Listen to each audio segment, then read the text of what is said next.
Hi, everybody. Thank you so much for your patience. We snuck in a little bit ahead of 2:45, and we are preparing to get started. Candace, would you please start the YouTube live stream?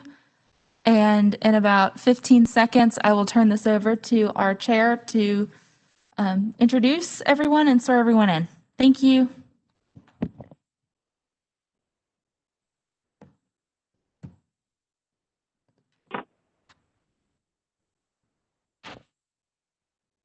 Okay, we are now live. Madam Chair, it's all yours. All right, happy 2021, everybody. This is the Charlotte Historic District Commission, and we welcome you to today's the January 13th meeting. I'm Kim Parati, chairperson, and I call this meeting to order at 2:42 p.m. Also sitting on today's commission are Jim Hayden and Phil Goodwin, all of whom are present in the meeting room. The rest of the commissioners participating remotely include Chris Barth, Michelle Bonaparte, Jessica Heineman, Krista Lineberger, Damon Rumsch, and Jill Walker.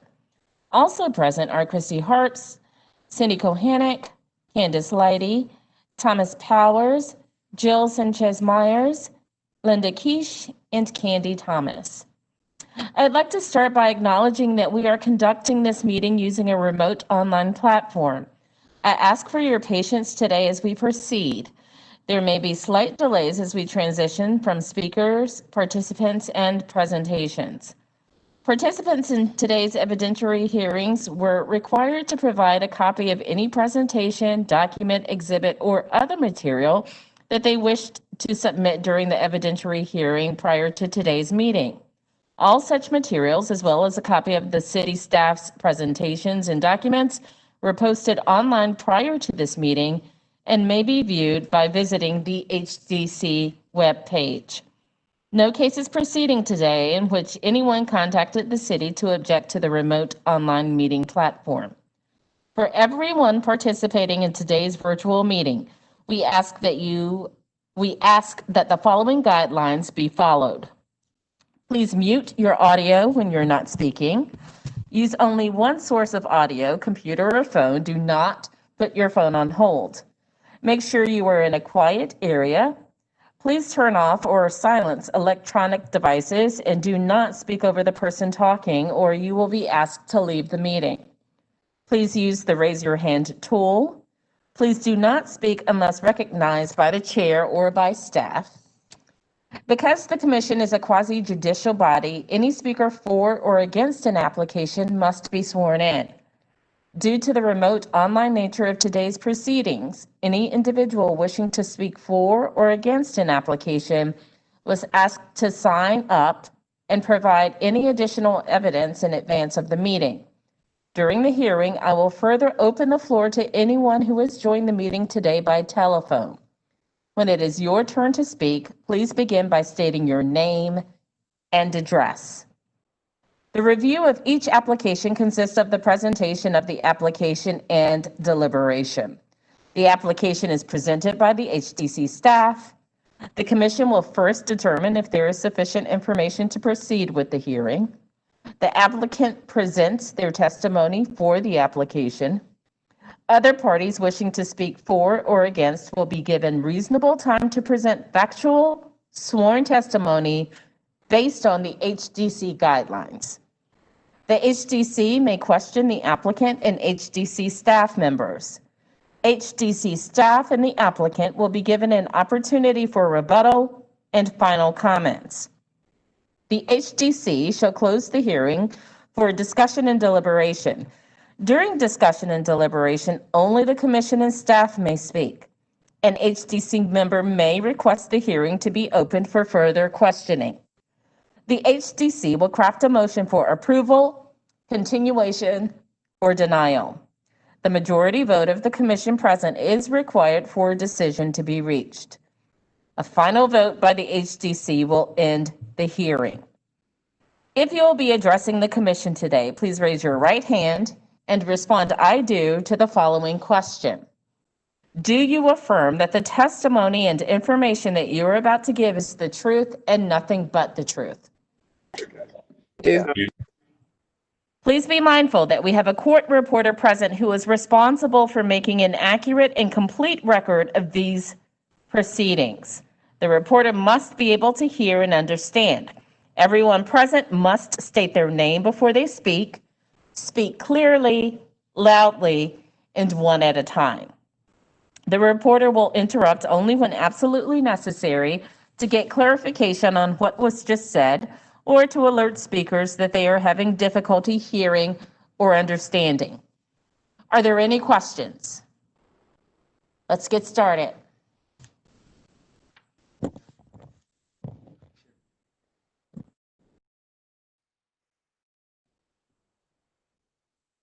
Okay, the first application was not heard in December due to time limitations. And so we are starting with 1913 Cleveland Avenue. Jennifer and Scott, are you with us? We're here. Hi, thank you so much for your patience. And you were both just sworn in, correct? Yes. Okay, great. It is a multifamily project, and I am just going to turn it straight over to you so you can start explaining your project. I have the pictures on the screen from the presentation you've given us, so just let me know when you need the next slide or if you need me to back up. Okay, sounds good. Thank you. Okay. Oh, one more thing. And if you and Scott, before you get started, please state your name and your address for the court reporter. Jennifer Ray, 1913 Cleveland Avenue, Charlotte, North Carolina, 28203.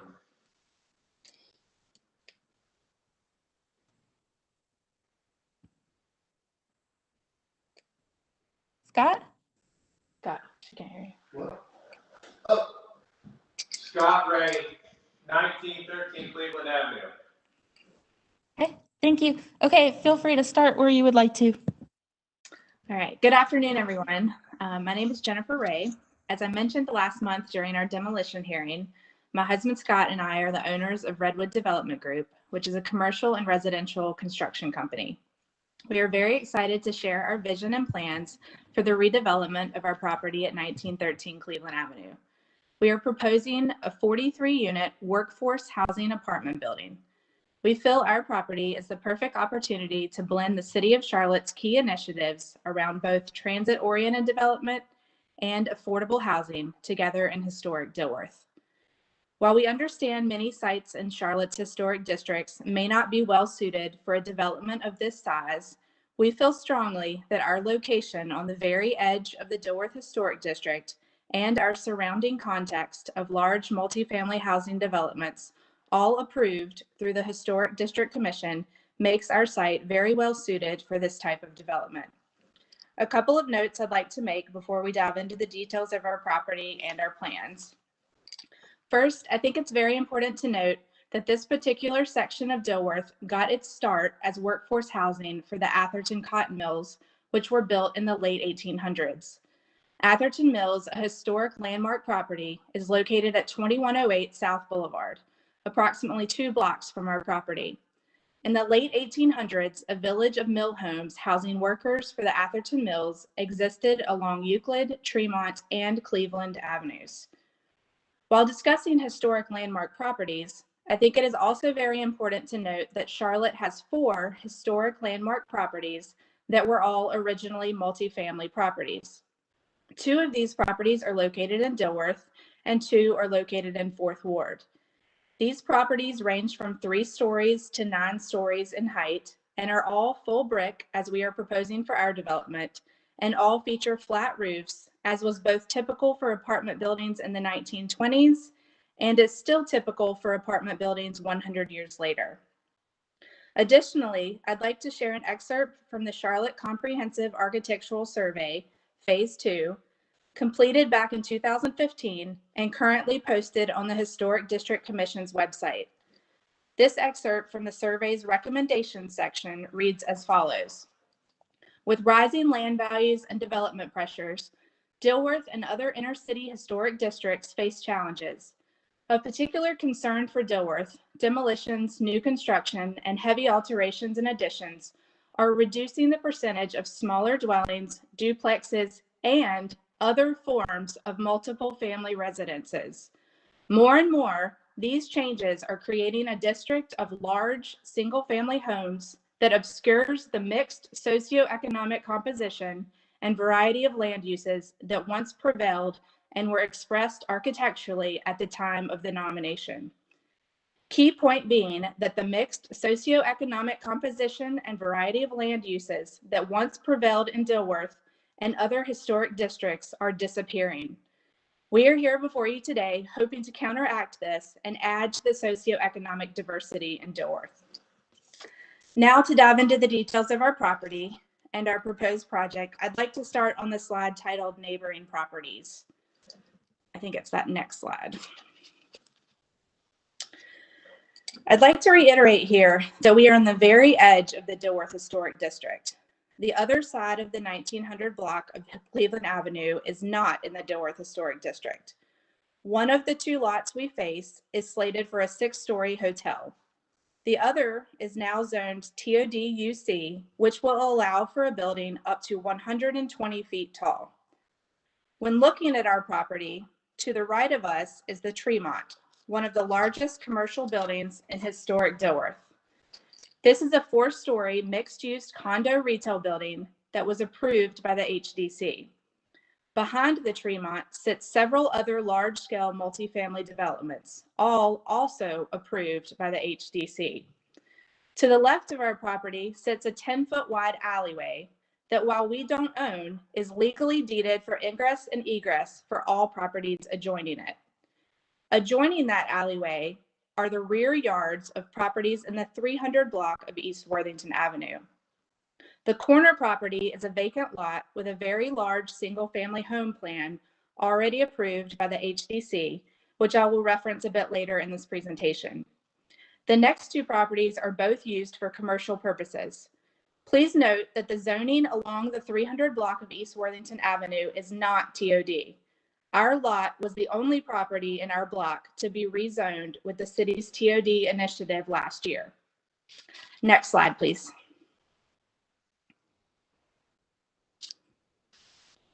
I won't reiterate all the details in our submission, but did want to point out a few key points from our proposed development slide. We are planning for 43 workforce housing units, all studio or 1-bedrooms, no larger than 560 square feet each. Our building will be car restricted for all residents. No parking will be included in the lease for any resident, and the property will be very clearly marketed that way. Now, if we can skip 2 slides to our elevations page. As I mentioned before, we are seeking approval for a full brick building. We plan to use a tumbled brick with a historic mill architecture type look. We very much want to develop a high quality building that will hold up for many decades to come.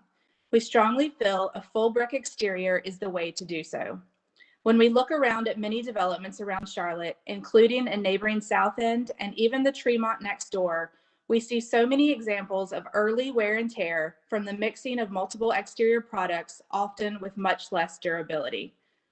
While our building incorporates many elements of the historic landmark apartments in Charlotte, such as full brick and a flat roof design, we have also been very careful to include many modern day elements, such as aluminum clad windows and metal Juliet style balconies. We have included a front porch since that is such an important element of so many properties in the Dilworth Historic District. Next slide, please. While most of the south elevation will be obscured from view from the street by its close proximity to the Tremont and other properties along Tremont, we realize the north elevation will indeed be seen from Cleveland Avenue and from the rear yards of properties along Worthington Avenue. Our architects have very thoughtfully broken up the massing of the north elevation with abundant windows and doors, 5 different jogs in the building, as well as the inclusion of 31 Juliet-style balconies. All sides of the building have been designed to include a large 2-foot overhang with decorative cornice and brackets. Next slide, please.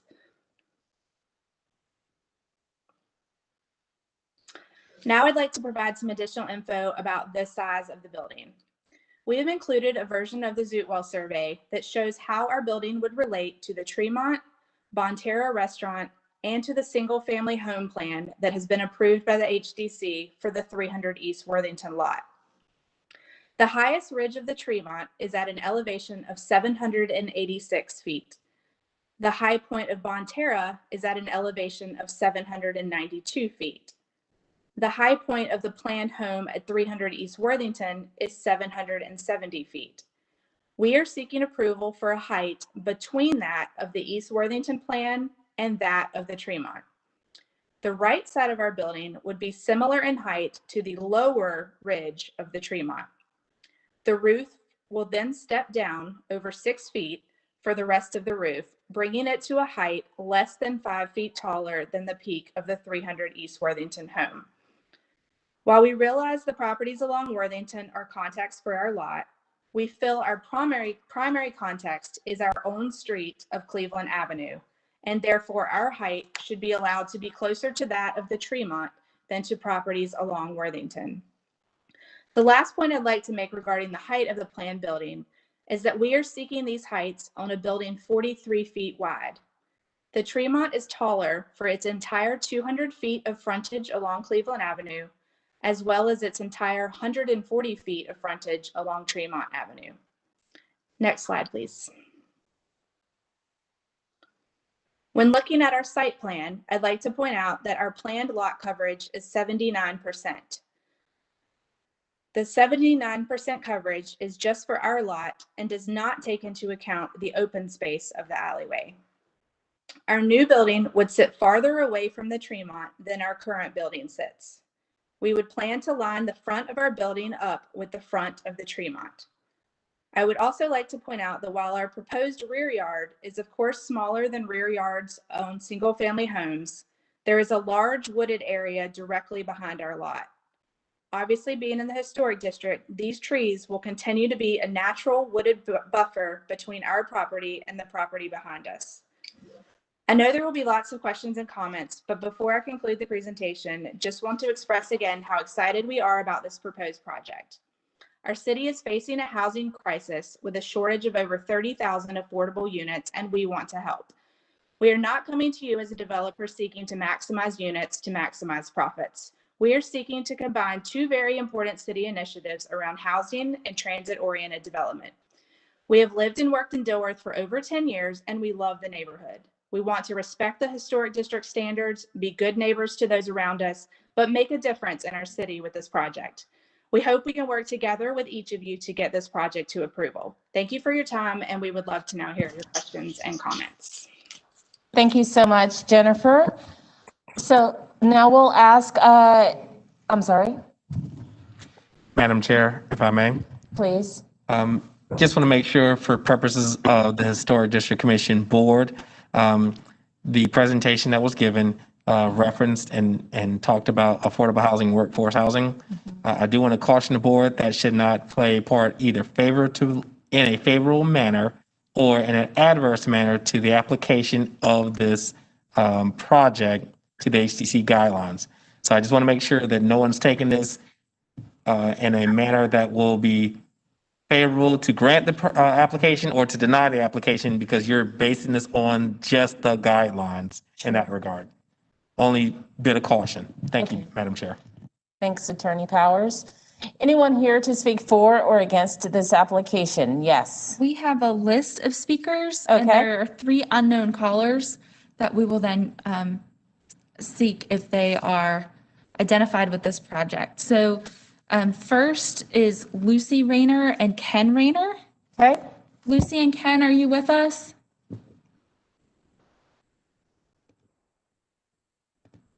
We are. Yes, hello. Hello and welcome. Lucy and Ken, were you sworn in just a few minutes ago by our chair? We were. Yes. Great. And if you would, for the court reporter, please state your name and your address for the record. Madam Reporter, my name is Ken Rayner, and my address is 229 East Worthington Avenue, 28203. I am Lucy Rayner at the same address. Thank you. And Ken and Lucy submitted information by the deadline, and it is now on the screen. For anyone joining us, this information is also found on the Historic District Commission website on the agenda for today. There is a link called Agenda Supplement, and you click on that link and all of this information is online. So Ken and Lucy, I'm going to turn it over to you and just let me know when to proceed with the PowerPoint. Okay, thank you. I did want to reiterate what Mr. Powers said. I know that the commission is not concerned with the use of this proposed project, but I do want to make sure that none of the commissioners are unduly influenced by confusion over the proposed use, especially in light of what I consider to be some misleading wording of the application. The first area of what I consider misleading statements in the application has to do with the concept of affordable housing. And by definition, I reference that as households that are earning 60 to 120% of the area income. This project, their application indicates that they are proposing affordable housing, but the commissioners need to make sure they understand that, as far as I know of, there is no written commitment on this developer to limit any portion of the units of this project or reserve those units for affordable housing.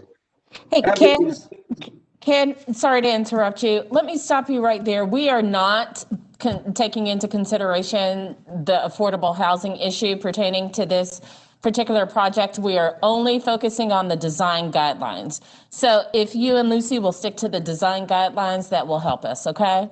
Well, I am responding to comments that were made by the applicant along the very same lines that I'm addressing. So I do think it is fair that we at least be able to respond to the statements that Ms. Ray made. And that is the first one that I would like to respond to. Well, let me shoot this over to our attorney. In that regard, while the applicant made those comments about affordable housing, my legal advice was for this commission not to take that into consideration at all. As the chairperson has expressly indicated, this board will not need to hear any further information about affordable housing as part of its decision-making. If you wish to continue on that point, the chairperson has the full ability to move on to the second person who wishes to speak. But at this time, the chairperson is asking for you to address any other points other than affordable housing because it will not be considered by the board at all. Well, then the next point that I would make, it goes to Ms. Ray's statement that this project will have car restrictions. There is nothing in this project that restricts the use of automobiles or ownership of automobiles by the residents. So that statement is not true. A resident of this project can own 100 cars and they'll still be able to rent a property or a unit in that property. And so the only restriction is there is no parking for tenants. And this does go to an issue that I do think is contained in your guidelines. And that is, if you look at section 8 of your guidelines, which states under the heading sidewalks and parking, quote, these guidelines are intended to ensure that both residential and commercial parking plans have a minimum impact on the historic character of the area. That's your guideline. The parking plan for this project would dump 43 plus cars into the streets of Dilworth. I think doing so would cause more than a minimum impact to the historic character of the area. And I don't know of any historic apartment building in Dilworth that was built that contained so many units but had no parking facilities for the residents. And so I definitely think that allowing this project with that parking plan would violate your guidelines. So at this point, I would like to move on to some other observations about whether this project recognizes or the historic nature of the neighboring buildings and the neighborhood. And I would start by looking at slide 1 of the PowerPoint that I have provided, which is on the screen now. You know, this is where this building is going to be facing these houses on this Worthing Avenue. This building, by the way, takes up about all of the space on the property. It actually butts up to the property line of the properties that face Worthington. Even though there's a 10-foot alleyway, that is the property line. And so this building is going to be 10 feet from the property of each of these houses. And in fact, it'll be 10 feet from the garage that we had planned for the corner lot 300 East Worthington. If you go to the next slide, please. Yeah, this is the project, and even this is misleading because this looks like the building's going to be out there in the middle of the country somewhere or a nice park. This is going to be adjacent to the houses on Worthington. Again, it is going to bump up right to the alleyway, and that alleyway is going to bump up to these properties. When I look at this project, this building, and I'm no expert, I don't know that much about architecture. It's almost like the old Supreme Court justice who was asked to define pornography, who said, I can't give you the definition, but I can recognize it when I see it. When I look at this building, it does not reflect Dilworth. To me, it looks a little bit like the hotel downtown in the sense that it maximizes the use of space for the tenants. It does provide, I think, some lip service to your guidelines, but it doesn't really meet your guidelines. For example, Ms. Ray referred to the porch. Well, that's not a porch. As I see in Dilworth, that's a covered opening to the entrance, the only entrance to this project. But I will say that to me, that this design does not reflect a respect for the historic neighboring buildings. If you go to the next slide, please. You know, here are some examples that I have found just walking around Dilworth. This is 1617 East Boulevard. This is the view from Lombardi. If you'll go to the next slide, please, you'll see how the plane, the face of that building has a lot of changes to it. There is open area that helps bind the building to the neighborhood. It does not bump right out to the street or the alleyway. And by the way, this building is as big as their proposed project, and it does have parking, and it has beautiful landscaping.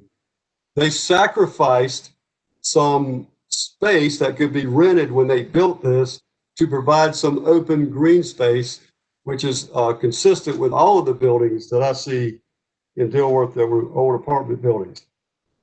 If you go to the next slide, this is another example. This is a beautiful building, I think built back in the 1920s. It was about 12 apartments. Several years ago now, it was converted to condominiums. Again, what's important to me about this building is you see the change, pretty distinctive change in the way the face of the building sets back and goes back and forth. There's different materials, a lot of different materials, which Miss Jennifer Ray doesn't like because apparently she's concerned about maintenance costs. The most important thing about this building, though, are the porches. This building actually has porches on the front. They have little studio areas, garden areas in the back.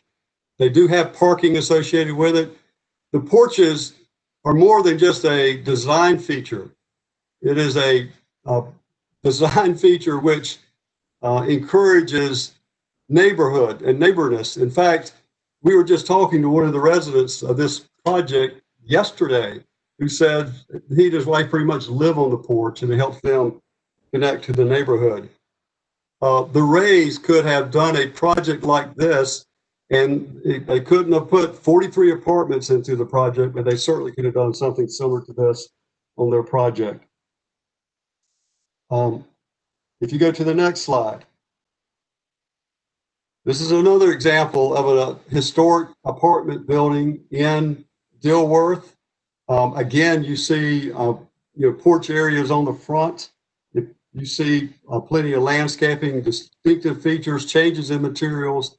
If you go to the next slide, you'll get a view from the side. If you go to the next slide, please. This is to me the most traditional and most common place apartment building in Dilworth. It's a quadruplex. We see them all up and down. This one's at 705 East Kingston Avenue. There are plenty of examples of these on Tremont. There's some on East Boulevard. They're all over Dilworth. My wife and I lived in one for a while on Fountain View. And you see, again, porches are the key component, and porches that you can use, not a Juliet porch that you can barely look out the window and see, but it's one that not only has distinctive design features, but it encourages a neighborhood and friendliness among neighbors. And then finally, I did want to, if you go to the next slide, I was interested in, or kind of perplexed, I guess, that the petitioner used a blank wall, so to speak, of Myrtle, now condominiums, used to be Myrtle Apartments, to show that their building is like the Myrtle, but it's not. This is the Myrtle. This is the true picture of the Myrtle, a condominium / apartment building. And as you can see, in addition to the very distinctive changes and elevations and such, it incorporates a beautiful wide open court. So I do not think it's fair to compare their proposed project with the Myrtle for the reason that they're not respecting this tradition of open area and alignment of buildings that can encourage neighborhood friendliness. So I would contend to you that the developer could build something more appropriate, something that looks more like the building on Kingston, more like the traditional quadruplex, something that allows neighbors in the buildings, the tenants, that's who's going to be occupying this thing, to have some open space to interact with the neighborhood.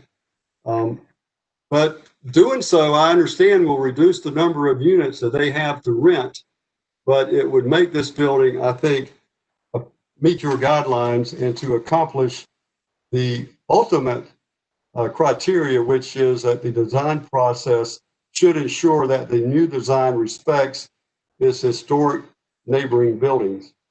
And I understand that this developer may not want to do that, but it costs money and it reduces their return on investment.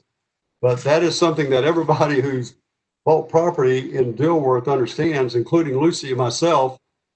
We have spent a lot of time and effort. We have proposed, interestingly, we have proposed a triplex for our project, which was shot down because it didn't, 300 East Worthington, because it didn't meet the design criteria. And, personally, I thought it met it much more than the one that you're looking at. So in conclusion, Lucy and I contend that this building does not meet the HDC requirements. It does not fit into the neighborhood. It does not reflect the historical character of the neighborhood. We would ask that you deny this application. Thanks, Ken and Lucy. Okay, our next speaker is the Dilworth Land Use Committee, Ellen Citarella. Ellen, are you with us?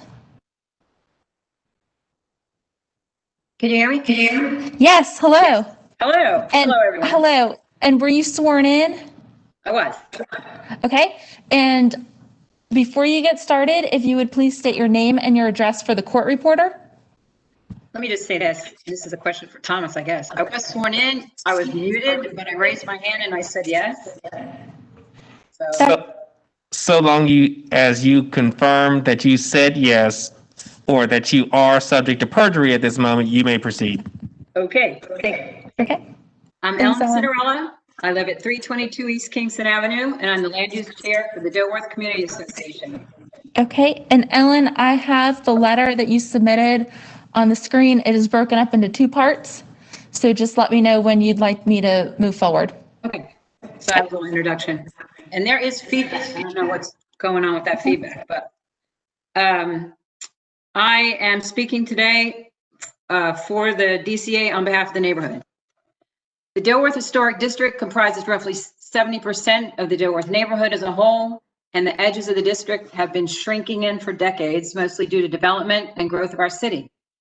One of our objectives of the Dilworth Community Association is to preserve the historic designation of Dilworth and encourage intelligent, sustainable development. You commissioners and the HDC staff would not be here today if you didn't share that passion for preservation. It's highly unusual for the DCA to speak at an HDC meeting, but we find this proposed project to be counter to our objective to preserve the historic designation of Dilworth. I am not going to speak to anything in this application that has to do with zoning, as much as I love to talk about zoning, because the historic district overlay supersedes zoning. I will also not talk about buildings that do not exist, those that would not pass today's guidelines, those not in the historic district, and I won't even talk about alleys, which I love to talk about alleys. We agree with staff's concerns about the proposal, and our concerns are in line with theirs. The DCA is opposing application, and you can see this now. I didn't really expect this to be right up here. We're opposing it on the basis of setback. Setback of the historic properties surrounding this are 26 feet. Those are along East Worthington and Euclid. While there's no measurement shown on the site plan, it doesn't appear to be sufficient. Doesn't look like it's 26 feet. So we think it's likely that this project does not meet the criteria of the guideline for setback. The massing of this building as shown cannot be found in any other historic building in Dilworth, including the Myrtle Square apartments that they reference. Per the renderings, the building has no articulation on the south and east side. It consumes almost the entire parcel as a large monolithic brick rectangle. There are no similar large boxes in the area's nearby historic structures. Consequently, we feel that the building's massing does not meet the guideline requirements. Scale. The historic buildings around this project are almost all one-story bungalows, with the exception of the former church. Elements such as cornices, trims, porches, doors, and windows have not been used, according to the renderings, to create a scale typical of the historic context, compatible with the historic buildings to the north and east. So again, Worthington and Euclid. This building does not meet the requirements for the criteria of scale. And the next one is size. Christy, I think you may need to scroll up because I do have a little graphic here. Yeah. Scale, and I've added spacing to this. Historic buildings around the property take up approximately 40% of their lot, and they have front and backyards. The proposed project, as the applicant mentioned, is about 80% of their lot size. No historic buildings in the district sit this close to the property lines. The building does not meet the requirement for size or spacing in this district. And if you look at the Polaris graphic on the left, you can see along East Worthington, you see the houses, you see they have front yards, they have rear yards. And on the right, you see the site plan for this building, and the footprint is essentially the entire lot. Context. The parcel has one-story bungalows on the north and east side and a 2005 HDC approved building on the south side, which would not meet today's historic guidelines. The scale and massing of the proposed building creates an inappropriate relationship to the surrounding historic buildings. This harsh, heavy brick building does not belong in Dilworth and therefore does not meet the guideline requirement for context. So in conclusion, I'd like to thank you all for your time today.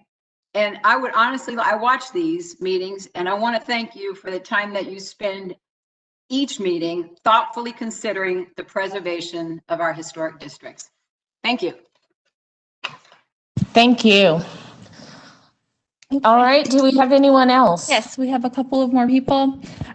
Next, Rick Cohen. Rick, are you with us?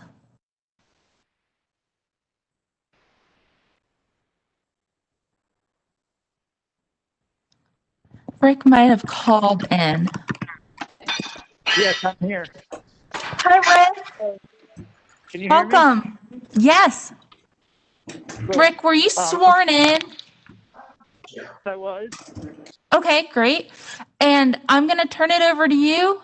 Before you start speaking, would you speak loud and clear and state your name and your address for the court reporter? Sure. Hold on just a second. I'm trying to get to where I can not have to have a mask on. Okay.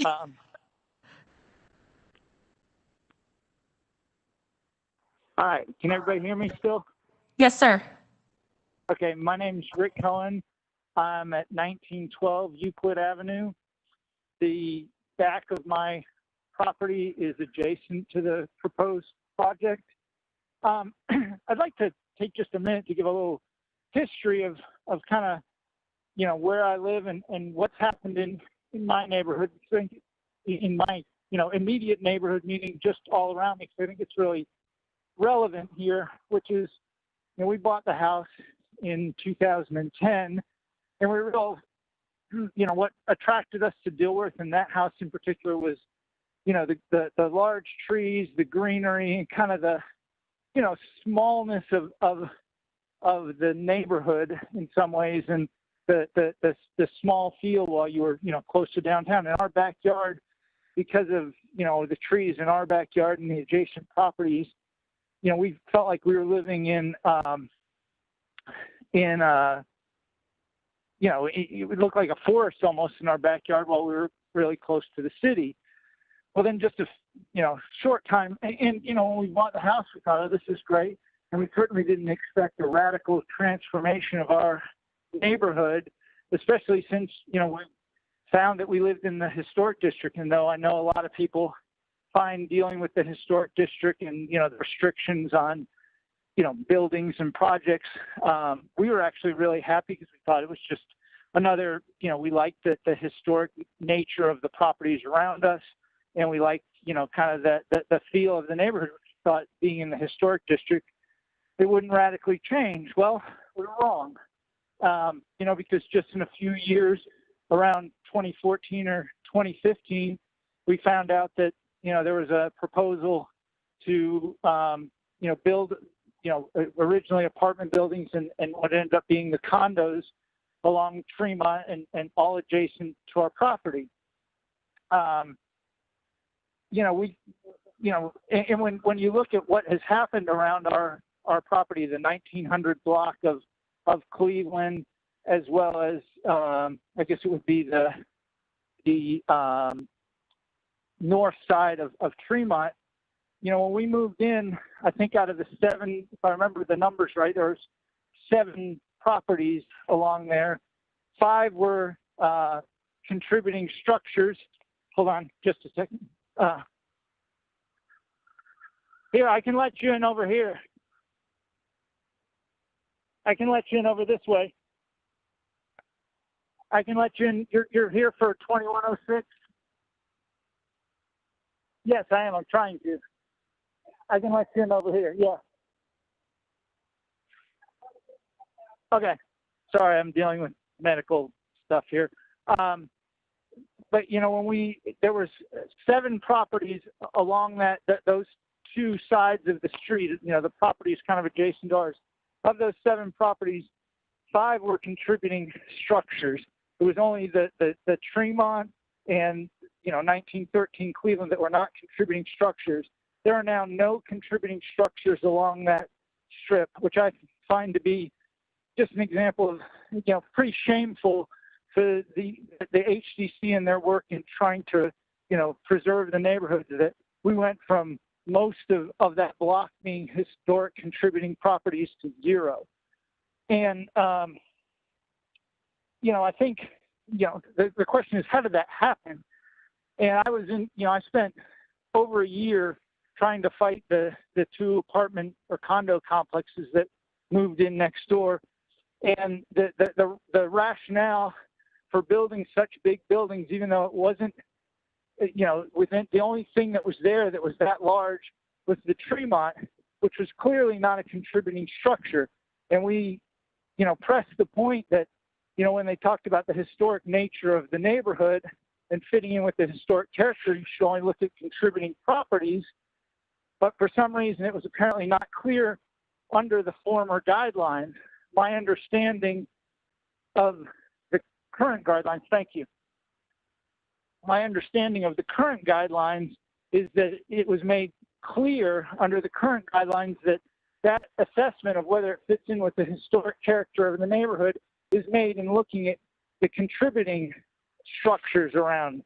Now, obviously, the contributing structures around have all been removed, but I still think that that needs to be, you know, the guiding light. And in that light, the only multifamily structure that was there were the apartment buildings on the corner of Euclid and Tremont, which were 2-story buildings and not 4 stories, and actually 5 stories on the side adjacent to my small bungalow, which I find it really adds insult to injury in terms of this project and its effect on, you know, I feel already closed in and encroached upon by all these huge properties around my house that have been built just within the last 5 or 6 years. And now there's another huge project right on my doorstep. I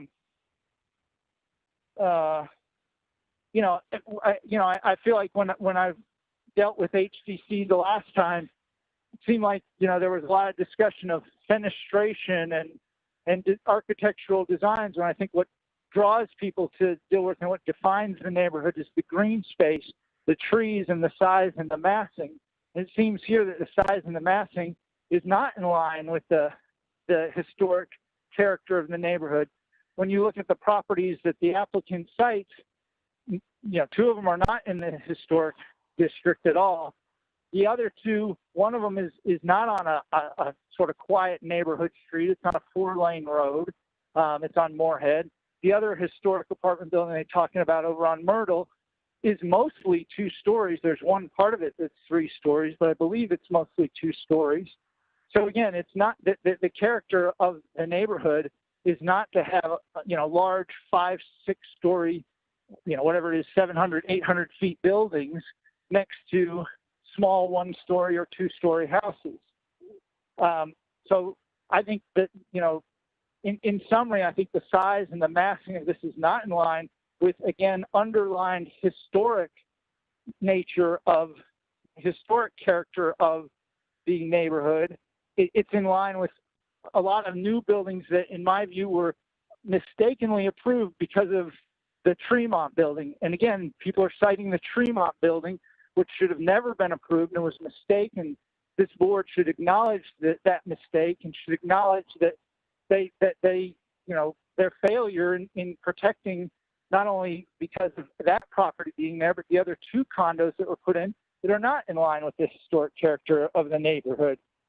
The other thing I'd like to mention is I know that this was the one property that was zoned TOD. And so I think, you know, between the applicant seeing, hey, there's all these other buildings next to me and I've got zoning that allows this, I would just add that while zoning allows many things, the HDC has its own guidelines that go on top of the zoning. So while zoning may allow a 125-story building or whatever, the historic character of the neighborhood clearly does not allow that. And I hope that the HDC has the courage to really follow the guidelines, look at the historic character of the neighborhood, and see that this does not meet the guidelines. I also find that the applicant's submission does not give, for me anyway, sufficient information about what, you know, where in the part on my property line, what kind of barriers are there, where it's going to sit on the property. I could not tell that from the applicant's submission. And so I would also request that this be continued at least until the applicant can provide more sufficient detail on how that's going to sit on the property and where it's going to sit in relation to my property. Thank you. Thank you, Rick. Okay, our next speaker is Benson. Okay, Benson, are you with us? Yes, I'm here. Hi, Benson. Were you sworn in? Yes. You cut out. I'm sorry. Was that a yes? Yes. Okay. And I'm going to turn it over to you. And the first thing I'd like you to state is your name and your address for the court reporter, and then you may share your comments. My name is Benson Okey, BENSON OKEIYI. Address is 321 East Worthington Avenue, Charlotte 28203. So I'll try to be succinct as possible, but I definitely wanted to share a lot of concerns about this project. I know that the purpose and the scope of this meeting is considering the project within the HDC guidelines.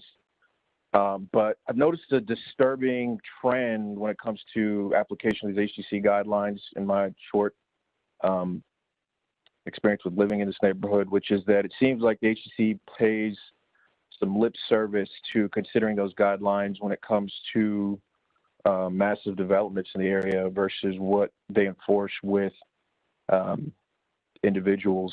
I think, and I can understand why things will kind of tend that way sometimes dealing with massive developments. There's a lot of reasons why people can kind of intimate that there's going to be certain benefits. But we'll take, for example, this meeting to begin with. The applicant came forward and spent a significant portion of their application statement speaking to the benefits of transit-oriented development, cars, not having cars, and affordable housing crisis, which was listened to in full, was taken into context. Then when the first neighbor wanted to speak up about that issue, that for some reason it was an issue when a concerned neighbor wanted to speak about it, but it wasn't an issue when the applicant wanted to talk about it. And I think that kind of embodies what goes on. I mean, I think I came before the HDC a few years ago to create a modest garage with a place to live for disabled elderly parents, and that was shot down, even though I used architects that painstakingly went through the whole neighborhood to see what was approved, compared it to other things that were approved in the neighborhood, and that was still rejected, even at the objection of the chairman of the HDC. And so I'm concerned that oftentimes when we look around the neighborhood, the things that get approved for massive developments don't necessarily really fit in line with what the HDC's own guidelines are for these massive developments. The effect being, what the previous caller just spoke about, is that over time, what it seems will happen is that there won't really be a historic district eventually, because once you approve this one and you essentially push the neighbors out, like the previous caller who moves to find somewhere that he had thought he was moving into initially, then the next developer comes and just continues to eat away at the edges of the neighborhood, and eventually you have no neighborhood. We've seen that all over the country. We've seen that all over America. And so, having a historic district, you really can't play lip service and just say that, okay, we're going to have rules in place for when the average Joe wants to build a garage behind their house, but when somebody wants to make a 43-unit development, then we'll ignore basically the thesis or the whole theme of what of the whole point of HDC. Because I mean, let's be honest, how many large 43-unit, they talk about mill homes, Atherton mill homes, how many large 43-unit units and developments are there in this area, or have there been in this area? And so I don't think it really appeals to anything in the neighborhood. The other issue is to talk about the impact that it has on the historic nature of the community. Obviously, when you build a building like that, you have that many people living there, and they're living in 500 square foot units, but they don't really have anything that's similar to their neighbors. And there's not going to be, it's not going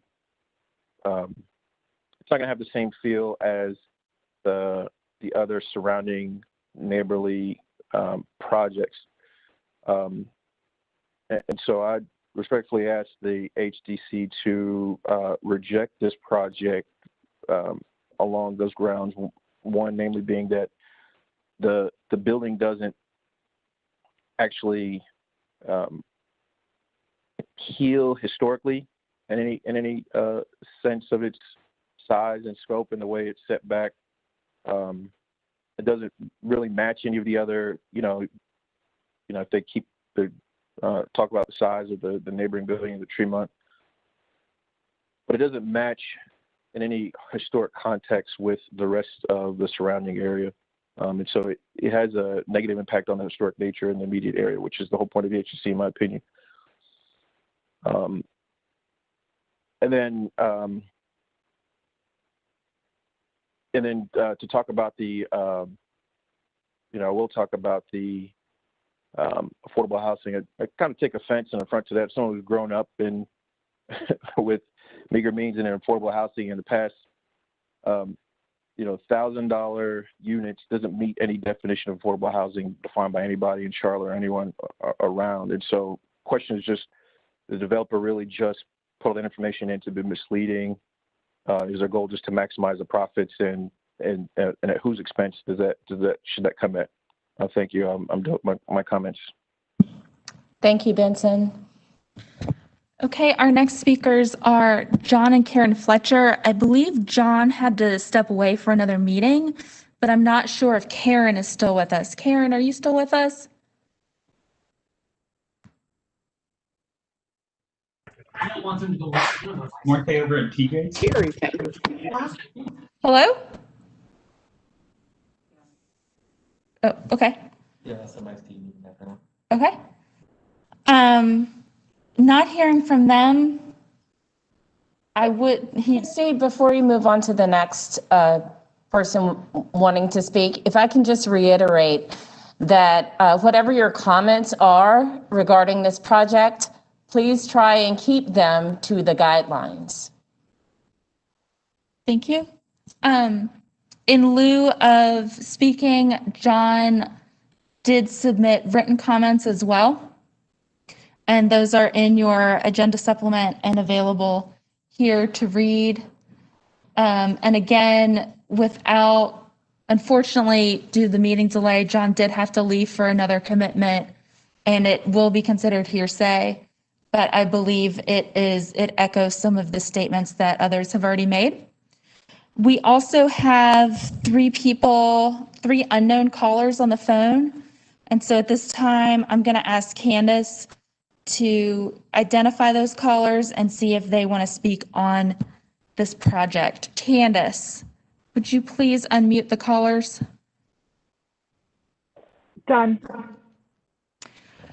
Hi, if you are calling in on the telephone for this meeting, would you please identify yourself and what project you are calling to talk on?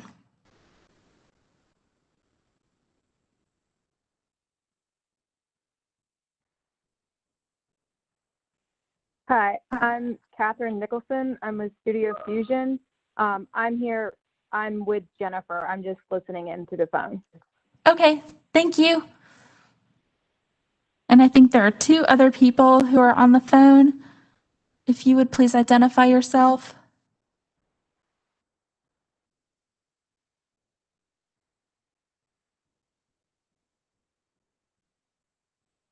Okay, well, we've asked twice. With that, we are going to move on. If we hear from them in the meantime, we will, of course, circle back. So, Madam Chair, back to you. Sure. So before I move on to the commissioners, Jennifer, you've heard what your neighbors have to say. Anything that you want to say or share that the commissioners need to hear? This is Scott Ray. I want to say thank you to all the neighbors for their concerns and taking the time to be heard. Thank you. That's it. Okay, thanks, Scott.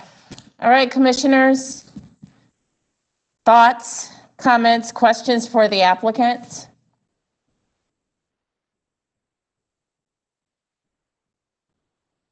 Anyone before we close for deliberation? A lot's already been covered, so 3, 2, 1, let's close for deliberation.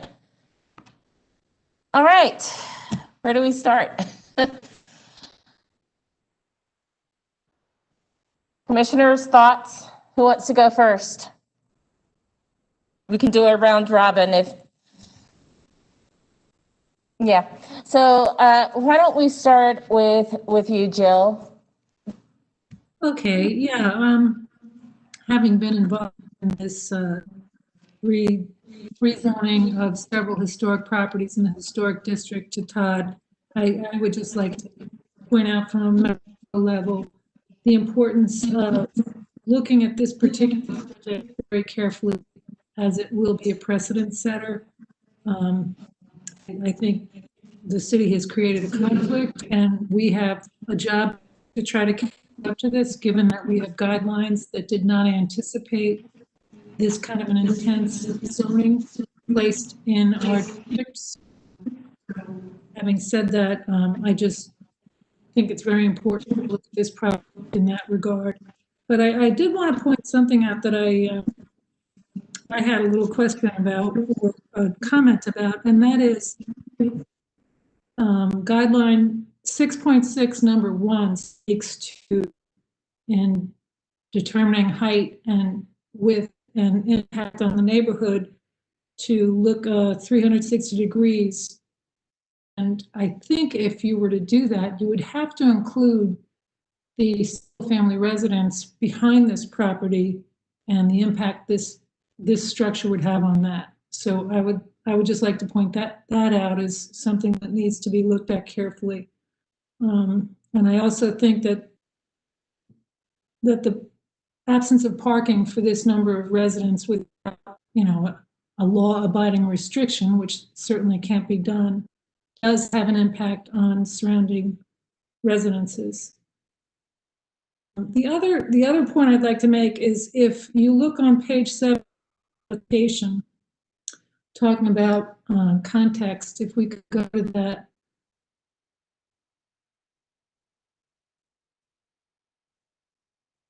Page, I think it was page 7. It was where the other apartment being, yeah.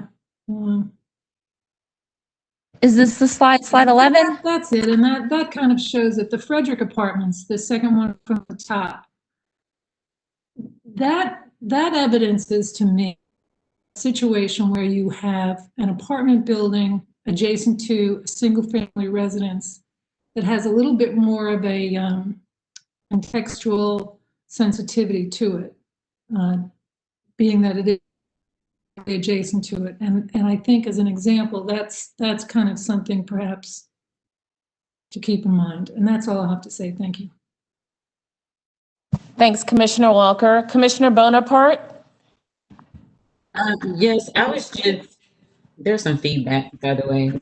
I was just wanting to, the first thing that jumped out at me was, I think the massing of some of the elevations just seemed very prominent and almost dormitory-like. And so just wondering if my thoughts was if there could be something done to kind of break it up a bit so that it doesn't seem so different from the other historic buildings, maybe nearby or in the district. So that was the first thing and the only thing that I think thoughts I have about the proposed development. Okay, thanks, Commissioner Bonaparte. So far from the commissioners anyway, we've had points on the height, points on the massing, context. Commissioners, other commissioners, what do you think? What about you, Commissioner Romsch?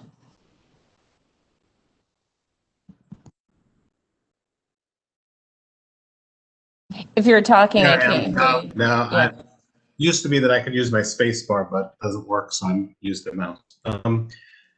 Okay, tell you the truth, I kind of, given the massing on the right side of this building and the front elevation, I kind of felt that that it did kind of fit into what's going on in that area. But because the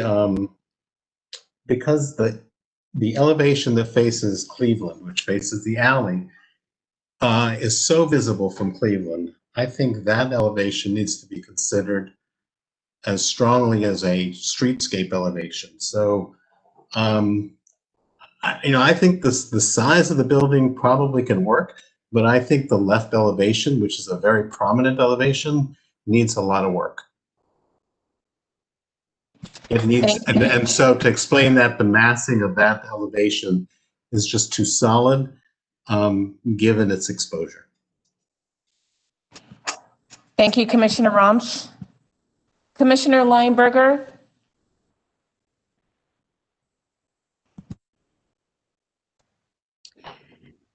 I really think that this is, in some ways, I agree with what Jill said, that we're really in a dilemma with the zoning that's been put on this property, and trying to mesh that with our guidelines is just a big challenge. But I agree with the comments so far on the massing. That's the first thing that jumped out at me too, that it was just the sheer magnitude of it, and that there's nothing that it backs up to these residential properties on two sides that have a totally different scale. And then we have the dilemma of what is right across the street and what is proposed for right across the street and what is right next door on the other side. So I appreciate that the height-wise has been come down to a level that is more in line with what's next door to it on the right side, the Tremont, that it's lower than that. But I struggle with how it relates to the neighbors on the other two sides. And I also have a concern about the parking, just how that will work. If it isn't if the units can be sold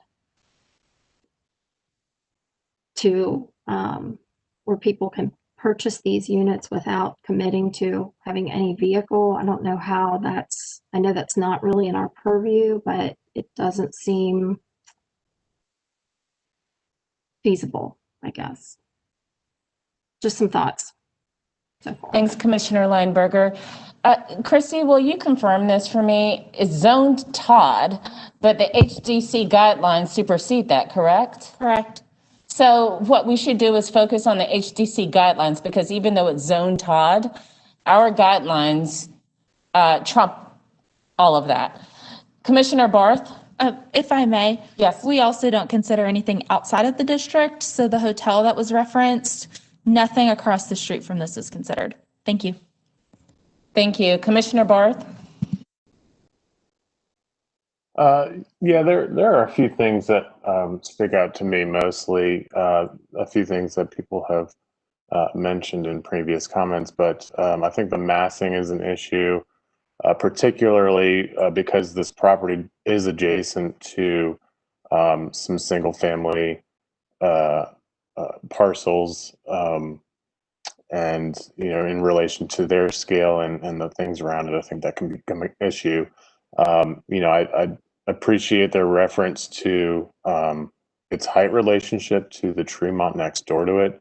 It is a significantly larger lot. I think there are certain things that property, while it was approved in our previous guidelines, it does do some things well. For instance, responding to the pedestrian scale and mimicking certain historical architectural features that you see within the Dilworth neighborhood as a whole, and as well as its surrounding context. I think this project could benefit from taking some of those cues as well, not necessarily from that project, but using perhaps some of the design features that were utilized there to sort of bring the scale down and make this project seem a little less industrial, a little less uptown. I think while this, it does look like a nice building, I think, certain things that we've heard from some neighbors, I don't know that this necessarily fits with the neighborhood. It might fit with South Boulevard, but not necessarily with the neighborhood that it's adjacent to. Thank you, Commissioner Barth. Now I see Commissioner Mehren, you want to speak I didn't. Have you been with us this entire time, Commissioner Murin? Yes, I have. Okay, so let the record show that Commissioner Murin, Chris Murin, has been here for this first application. Commissioner Murin, it's all you now, please. Yeah, I just want to echo a little bit of what Chris said before me about how this is more reflective of, South End and not Dilworth, especially in the brick material for me. That was something that if anybody else has a kind of an opinion on that, I think that's great to tie it into Atherton Mill, but Atherton Mill is not within our historical district. So I think as a material, definitely see what you're calling out, but I don't think that makes sense. Prior to the discussion about the TOD having nothing to do with this, which I agree, I just for reference, Central Park is still a park in the middle of New York City, and it's been that way. So for me, these historical districts, and especially this one, because this is the most up against it, this is the one that's fighting the hardest right now with development, that this is an opportunity where, our districts are a place that's different. And whether it comes to scale or massing, obviously pedestrian environment is crucial, in my opinion, for some of these older historical places. So we don't forget kind of what was there. I think the slide that kind of shows out the neighboring buildings, the heights are, suggesting that even though the overalls are up there, kind of like the application, the buildings are not. The streetscape, I think, Christy, that was showing. One more. Slide 14. Thank you. Slide 14 on Cleveland Avenue. I mean, the first building on the left, sure, it's measuring over 50 feet, but that's a finishing piece on it. And the ridge line is under 30 feet. The proposed new building that realize it's not yet built yet, but it's well under 30 overall. And then even Tremont, which I can honestly say I was not part of the commission when this happened, and I would have not been as amicable towards this passing and being built in the district. But even their ridge line's around 40 feet. So I think overall, for me, the massing that we've heard several times, but the building just appears to be too tall for this. And I understand that it's easy to look at Tremont, but I don't believe, for me, even though it's in the district, it does not meet what the historic district is trying to do. And especially from a scale standpoint, I think they gave in a little bit too easy for the overall. And I'd like to echo what a couple of people have said as well with the parking. I think in Dilworth, I've had friends that live there, and it's great, to have at least a car per bed or whoever's going to be there, because I think as some of these older neighborhoods get overpopulated, when people come over for gatherings or whatnot, that the streets are flooded with cars, and it makes it harder for the people that live there to find parking if their driveway's full or whatever that might be. So I think to have what looked like 7 spaces for 43 units, I believe, it does not seem like the best way to do that without some type of overarching law that we're starting to see in Charlotte, where you can't have a car to live in the building that some of the Grub properties are doing. Thank you so much, Chris. Commissioner Hayden. I think it's important to note that some of the, the majority of the examples that we've been focused on, the Addison, which is a totally different context and isn't part of Dilworth, if I'm not mistaken. It's not in the actual district.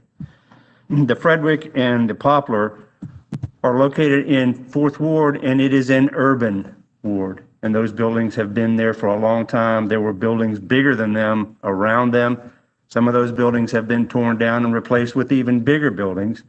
But these buildings have remained in place, and they are part of the buffering between the taller urban buildings along the Tryon Corridor and the College Corridor and the rest of 4th Ward. And it seems to me an appropriate point to say they're not as tall as their neighbors are, and they're taller than some of their other. There's an opportunity here for this site to be a step down, to be a transition from the Tremont back down to the other single family buildings along the other streets here. The church is a unique outlier. That's a unique structure, and it has a different kind of, and it's not a church anymore, but they've kept the building the way it was. So you can't reference its height because it's a unique structure, and it does contribute significantly to the historicity of the neighborhood. It just seems to me that there's an opportunity. This site needs to be a transition between the building on the corner, the Tremont, and the balance of the neighborhood. And I understand why we're trying to deal with the TOD. I think there's a way to skin that cat with the parking issues and that sort of thing. This just seems to me to be too big a building for this particular site. Thank you, Commissioner Hayden. Commissioner Heineman.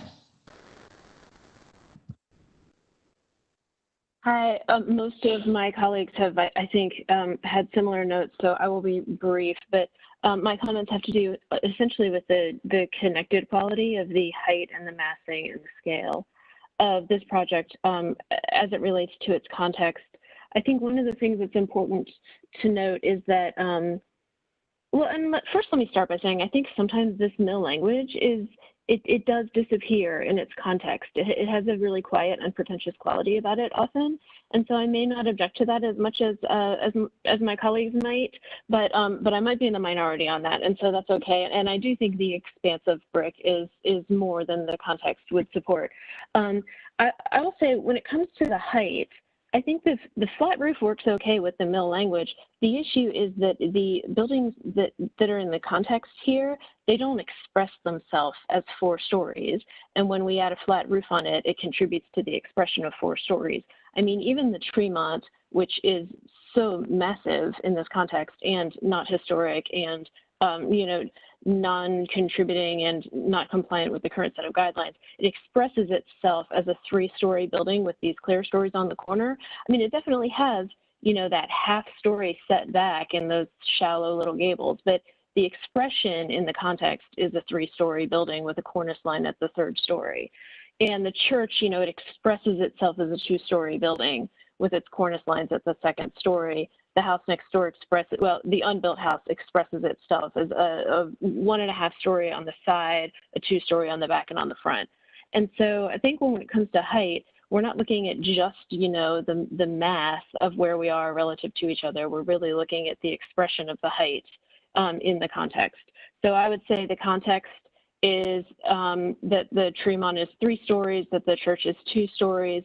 Most of the precedents that we looked at, even in this flatter mill language, we were looking at 2- and 3-story projects in the context of these, in similar contexts. With the massing, I think the north elevation will always have a great presence in the Dilworth neighborhood, simply because of the preservation of those residential lots on the corner of Worthington and Cleveland. So the north elevation is certainly a front elevation because of its ready visibility from what we would consider a gateway into the historic neighborhood along Cleveland Avenue. And so the massing of the north elevation, similar to some of the precedents that were brought to us today, would need to comply with the part of our guidelines that says scale reducing techniques such as dividing the elevation elements into smaller bays, varying building planes, breaking up roof masses, using multiple materials, and taking cues from nearby historic buildings are essential to reducing the impact of larger structures. So that is the guideline that I will lean on. Christy, that is in chapter 6, I believe. It's 6.1 in the preamble. Thank you, 6.1 preamble. The porch on this one, while I think it's really important that we address the street and the pedestrian scale, the detailing of the porch as we're seeing it in these models tends to have sort of a craftsman wood frame quality, which while we sometimes see craftsman homes with brick columns, it doesn't differentiate itself enough from the structure for that language to marry up. And then the other question I have really has to do with the expanse of brick and really the execution of it. It's not a question so much. I mean, when we get into a higher than 30-foot vertical expanse of brick we tend to get into different construction techniques anyway. And so I think in future applications for this project, I would be interested in understanding if the brick is to have a more than 30-foot vertical expanse, what the implications are on the aesthetic expression of that on the exterior of the building. That's it for me. Oh, I really like I really liked the comment that someone said about considering this a transition from the Tremont to the residential neighborhood. Thank you, Commissioner Heineman. Commissioner Goodwin. Yes, when I first looked at this project, and I was comparing against the Tremont and also the proposed hotel across the street, I thought that this would fit in well, but this has been a learning experience for me, learning that the historic district overlay supersedes the TOD, and that we need to be comparing against existing historic structures. And so I just want to reiterate what many things that have already been said regarding meeting new construction guidelines for setback, spacing, massing, scale, the height and the width, in particular, the one that Jill mentioned, the 360-degree visibility, which clearly encompasses the residences on facing Worthington Avenue. That's all that I had to say. Thank you. Thank you, Commissioner Goodwin. And I'm just going to reiterate some of the things that have already been said. 6.1, the preamble, it talks about how the edges allow for larger multifamily or commercial buildings, but there are scale reducing techniques that need to be used. When I look at directional expression, this building seems to be more vertical, whereas the other ones around it are more horizontal. I think that we need more information.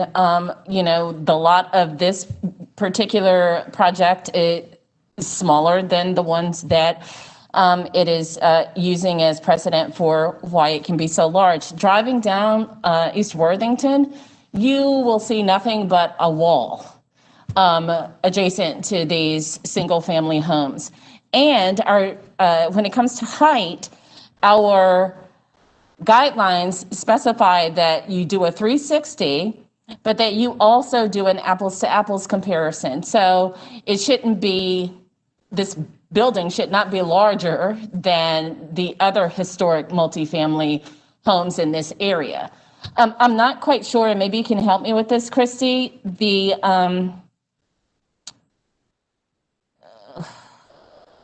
The Tremont, was that approved under our current guidelines or old guidelines? Our old guidelines. So we're looking at new guidelines that were approved in 2017, at which point the Tremont would not have passed those guidelines. So there are a lot of things that I have concerns with regarding this particular project. But you've heard us talk at length, Scott and Jennifer. We are open for any kind of comments that you want to share before we close for deliberation. No, I didn't close. This is Scott. I didn't close. Oh, I'm sorry. Yeah, I didn't close. I asked for questions. I did not close. Okay. So we're still open. So any comments or questions, or did I close? We're open. So you've heard some of the comments that the commissioners have made. Any comments or questions or thoughts you want to share? Talking to Scott Ray? Yeah, I'm talking to you, Scott and Jennifer. There was confusion about whether we close, we're open. Sorry, I thought you were asking us before. Okay. I did want to just, I guess, address the parking since everybody brought it up, and I would hate for them to not be able to have an answer to the parking. The parking is solely dealt with within the zoning. And no, we have no intention to have any restriction. We will not be doing what the Grubb properties are doing. There's businesses and homes like Ken Rayner. Ken Rayner has a home and a business which has no parking off street. So we have no intention for that, just to be clear. And then as far as the driving down Worthington and seeing a wall, I would argue that if you drive down Worthington right now, you see that same wall because our building is not seen from Worthington that exists today. You see the wall of the Tremont. So while I get the argument there, it doesn't change with our building. I wanted to address the setback issue. I know there's some questions on that. It seems like in most other applications, you know, the desire is for you to line your building up with the surrounding properties on your block. I know one of the best things about Worthington Avenue is that all the front porches line up with each other. So I'm confused by that comment because I would think that we would want to line it up with the Tremont to the right. We would want to line those porches up. So I guess maybe we need some clarification there if that's not what would be ideal. Also, you know, the guidelines are pretty clear that we're supposed to be comparing apples to apples, like you just said, multifamily to multifamily, single family to single family. So I know this is tricky for our property because we don't actually have historic multifamily around us. We have historic single family, and then we have new multifamily. So obviously that creates a little bit of a dilemma of which one you go with. And, you know, obviously we recognize that we need to be somewhere in between that. I think we need to respect the single family homes around us, but we do have a very large property beside us and a lot of other multifamily properties around us. So we definitely understand that we need to be between those two things. And the consulting firm that you guys are currently working with to amend the guidelines, they were very clear in the fact, they made it very clear that even though the Tremont and other buildings that were approved under previous guidelines, they made it very clear in their statement that that is still going to be the context. Even as much as people don't want it to be the context, that will still have to be the context. And they made that statement twice in one of their video calls. And I think my final comment would just be, as much as we can get some type of constructive feedback of not just it feels too big, you know, would be helpful. I know there was some discussion on maybe the left side needs to have a little more detail. It does have several jogs in it. So I guess if we could get any clarification on what maybe suggestions might be to further break that up. And what would make this a more doable project? Right. I mean, we certainly are open to changes and would love to come back with other changes, but where you can give us a little more feedback than just it feels too big, it would be very helpful. Obviously, these type of plans are very expensive, and the more we can get constructive feedback would be extremely much appreciated. All right. So I will say we can't design it for you, but we will give constructive feedback as far as the guidelines go as to why it doesn't work. And then hopefully you all can find a way to make it work. Okay. We'll be as helpful as we can be. Okay. Now I will reclose and commissioners, this does not sound like it's going to move forward as an approval. So how can we give Jennifer and Scott constructive feedback so that they can come back with something that's more appropriate for our guidelines, as far as our guidelines go? Commissioner Rumsch. Thank you. I don't think that I'm in the majority to have said what I said about the height. I think that the height on the Tremont side is really appropriate because I do think we need to use Tremont as context. I do think, listening to Jessica, that if the left side, the side facing the alley, were scaled down so that it read more like a 3-story with some kind of different roof configuration, that might help the transition back to the other side. I do feel that the alley side needs to be addressed as a primary streetscape because of its visibility from Worthington and the alley. But I don't know where the commission was going, but I mean, I think in general, the size of the building, I think, works. It just needs to be kind of scaled down on the left side to kind of fit into the neighborhood that's there. Thank you, Damon. Anyone else? Let's help Scott and Jennifer so that they can bring back something that works for their neighborhood, that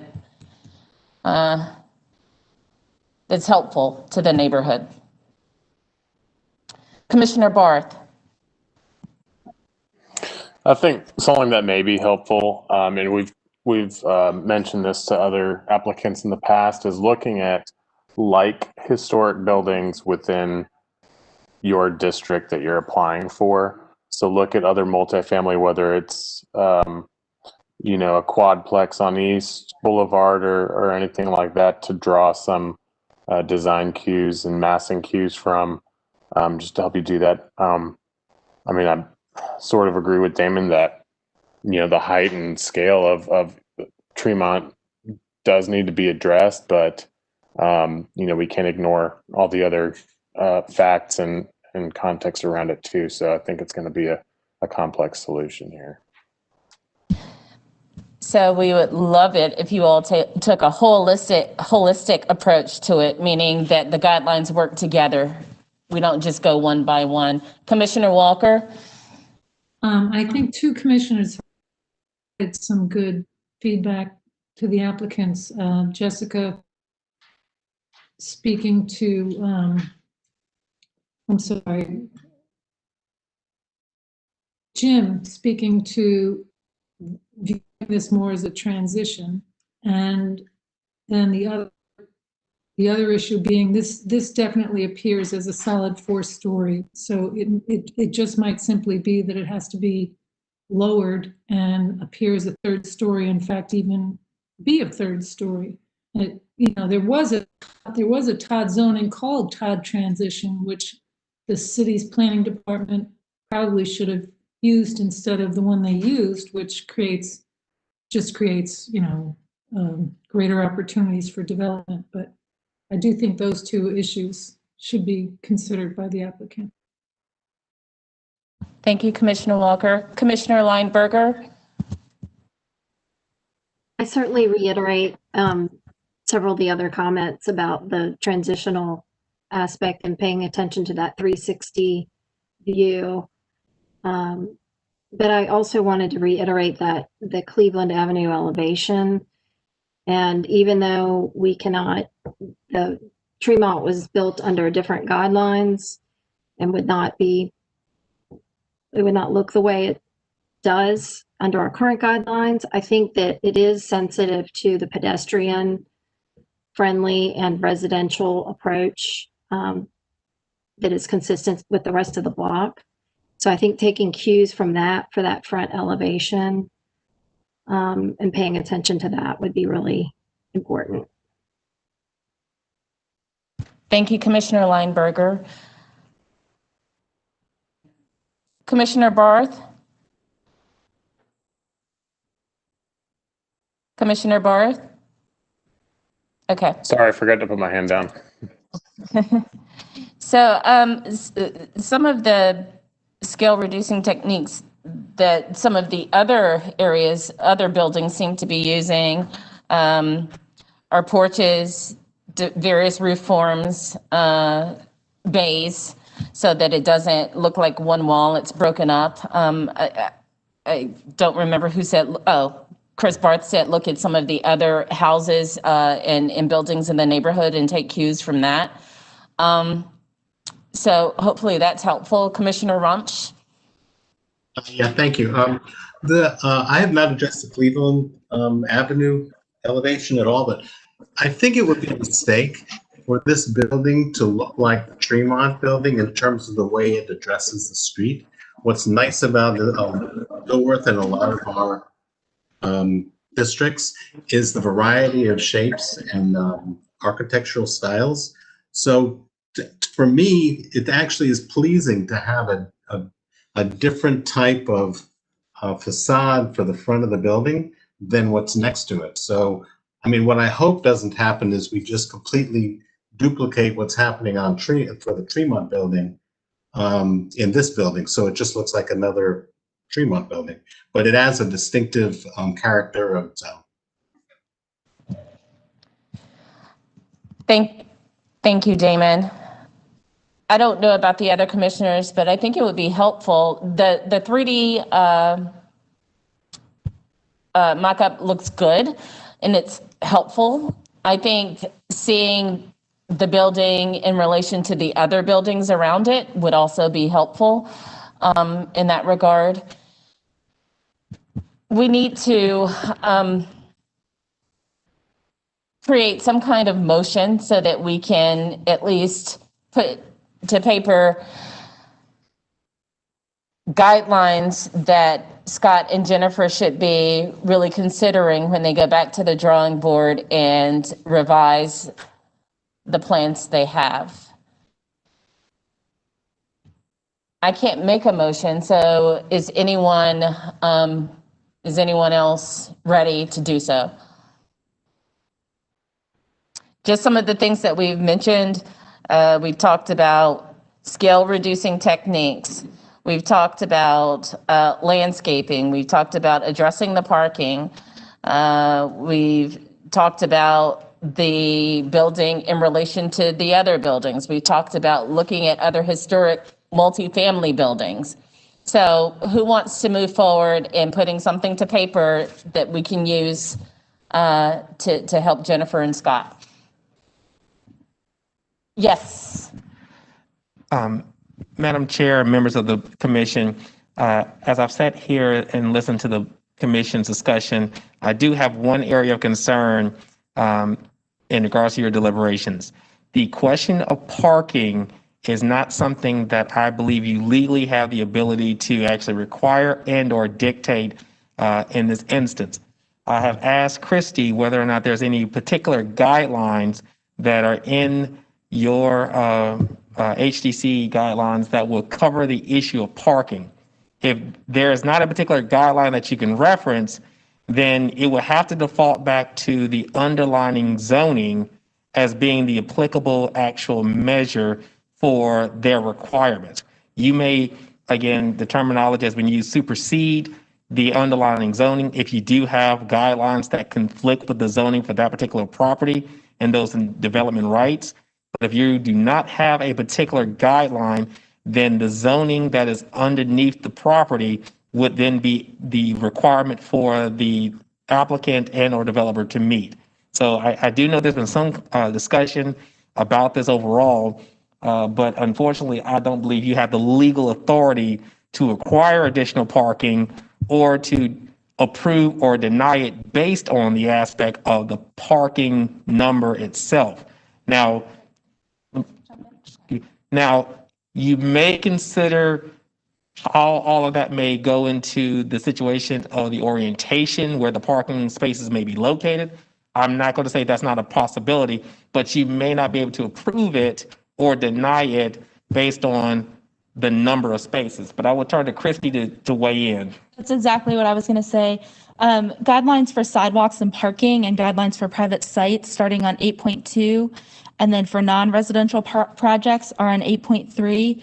If this project had parking located on the site and it was not in an area the commission could approve, like a front yard, or it wasn't screened, that's when you would opine on parking based on the site plan presented. But we don't get into the number of parking spaces required per the unit. That is all underlying zoning handles that. And we just look at where maybe garage doors are located, accesses, driveways, and those sorts of things. So please limit your parking discussion to how it relates to the design of the building and the design of the block itself. Thank you. Thank you. All right, Commissioner Walker. Yeah, I would just like to ask this question though. Since this is a precedent-setting project for us, given that it's a top zoning in a historic district, and that our guidelines don't necessarily address some of these issues, are we not treading in some uncharted territory by trying to determine how our guidelines, in fact, can apply to this particular project? And might it be something that we need to do, which would be to add to our guidelines particular complicated scenario that we are now faced with these Todd zone projects in a historic district? because while parking is not mentioned, parking is going to be an impact in the historic district if in fact Todd's parking requirements are the ones that are abided by.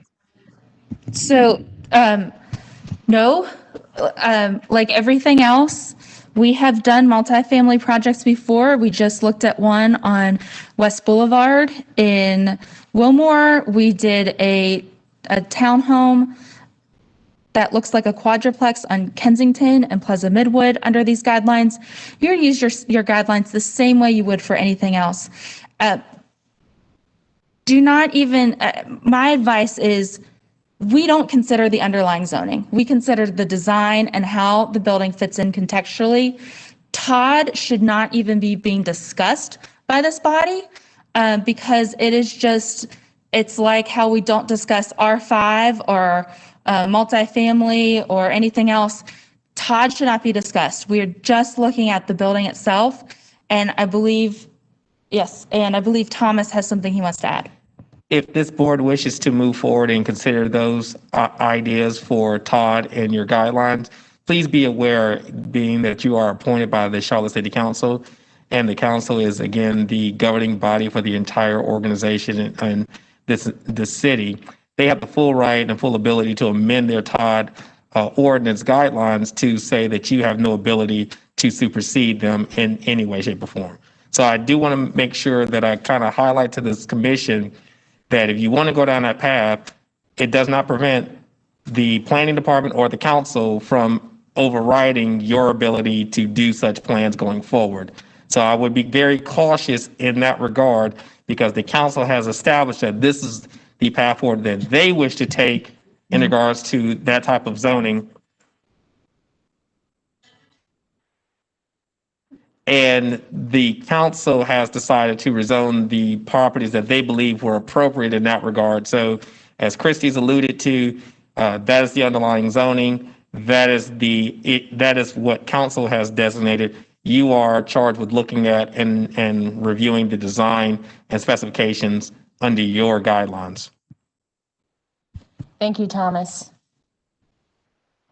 All right, so how do we want to do this? Do we want to address the first points, which would be for new construction, setback spacing, and then go on to talk about how we have not looked at the details because we need more information? How should we proceed?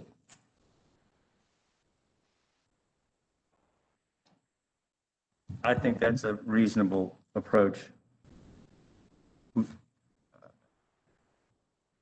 I would think it's as simple as a move to continue, asking them to revisit the guidelines shown in 6.1 in the preamble, speaking to massing, materials, roof form, setback spacing, all of those things, roof forms, to be able to me, the slide that's on the screen right now speaks to all of those things.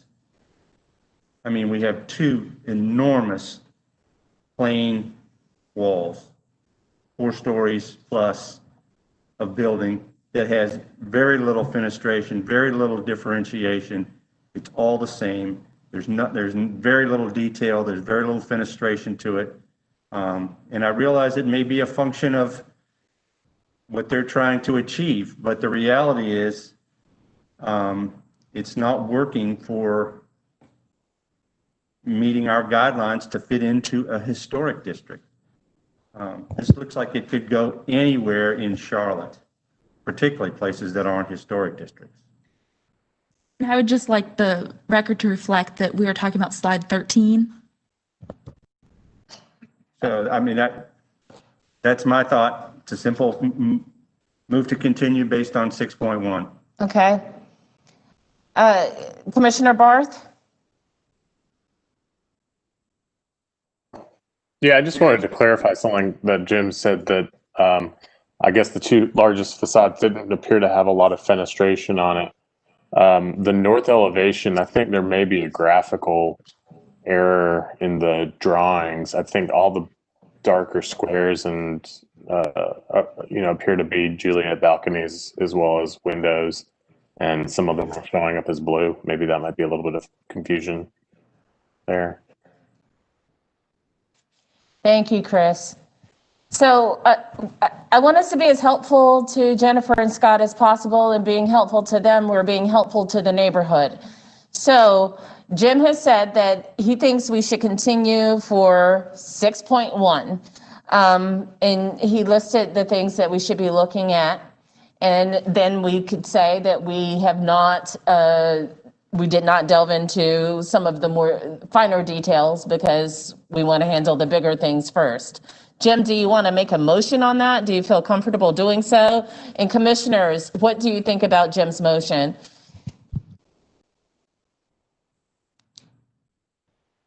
Damon, you like this project? I shouldn't say you like this project, but you seem to think that they're closer to being where they need to be. What do you think of Jim's motion?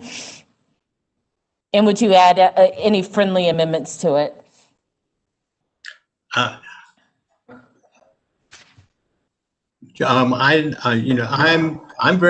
think that this building has a lot of potential with where it is at this point. I think that the north elevation needs a lot of work. But in general, I think that it kind of, because of, this is a unique location.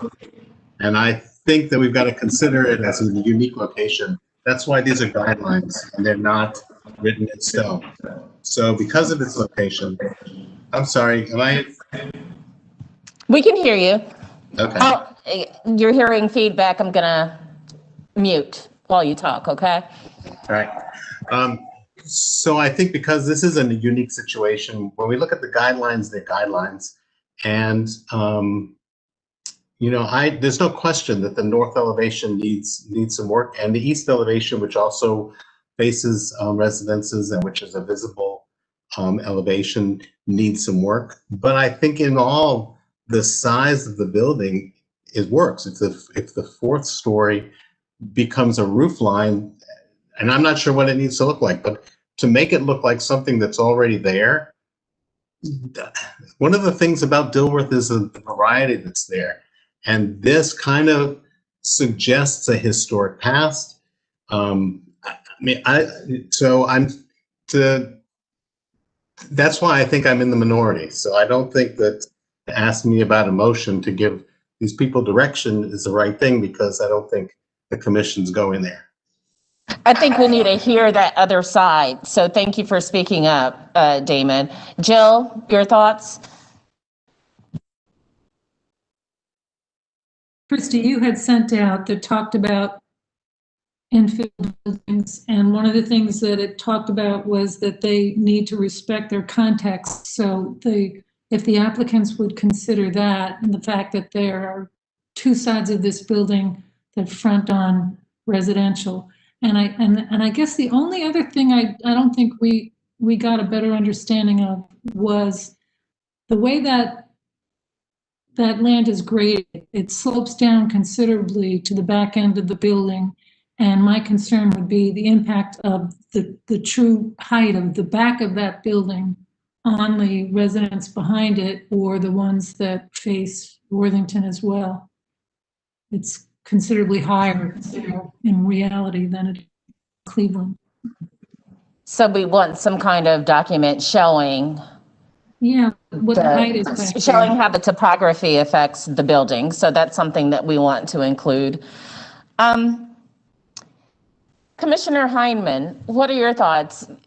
Commissioner Romsch has expressed that he feels like this building, the height is where it needs to be, that some things can be tweaked, but he feels like it fits within the diversity of the layout of Dilworth. Commissioner Hayden has said that essentially we need to relook at 6.1, which is the guidelines for new construction. Where do you fall in this? I actually wanted to piggyback off of Jill's comment really quickly, which Okay. is, I think the benefit of those Outwell surveys is that those guidelines is that they are all relative to sea level. And so we know exactly where the road of Euclid is relative to the road of Cleveland. Like his numbers are so helpful and so specific, right? We can line those grades up. So it would be possible for us to see the rear elevation of this project with the bungalow behind it dashed in at the correct elevation, even though the streets don't line up, even though those are the benefits of having these Outwell Street elevations. There is a street elevation of Euclid somewhere and probably a CAD file that you can align with this grade 725.9 that we're looking at and see exactly where it is. And the same thing goes for East Worthington. We should be able to see the north elevation of this building with East Worthington laid over it at the true elevation, which may help, right? I mean, East Worthington is considerably higher than East Tremont in this location. So that is really fundamentally my comment. I think that there is a lot of data available to make the exhibits that we need pretty accessible. Thanks, Jessica. All right, team, it's 4:32 and we're only on the first one. So let's get a motion going. Jim had a motion to continue. Yeah. Does he need to restate maybe? Yes. Okay.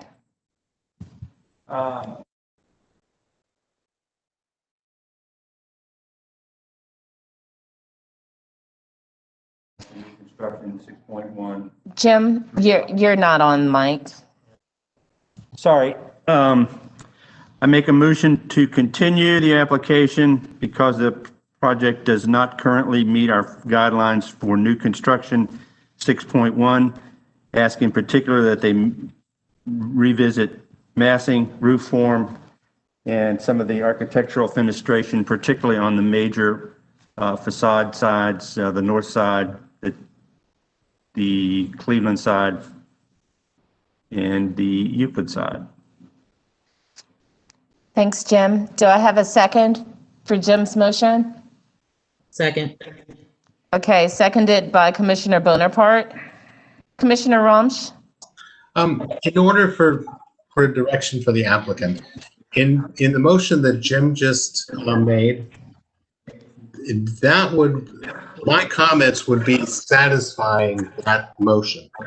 So, but from what I understand from the discussion was my suggestions would not have been something the commission would be comfortable with. So I'm a little confused if this motion is to give direction to the applicant.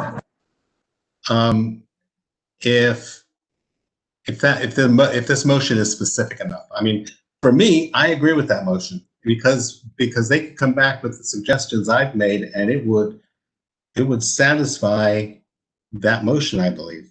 So I just wanted to make sure, I mean, so I'm for this motion if that's what the intent is.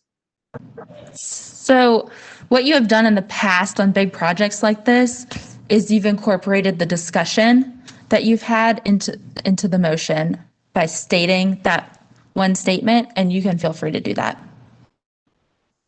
Say, I make a friendly amendment to incorporate all the previous discussion on the project into the motion. Okay. But we would need someone to do that. I can't do that. Yeah, so Damon, since you brought it up, do you mind making the friendly amendment?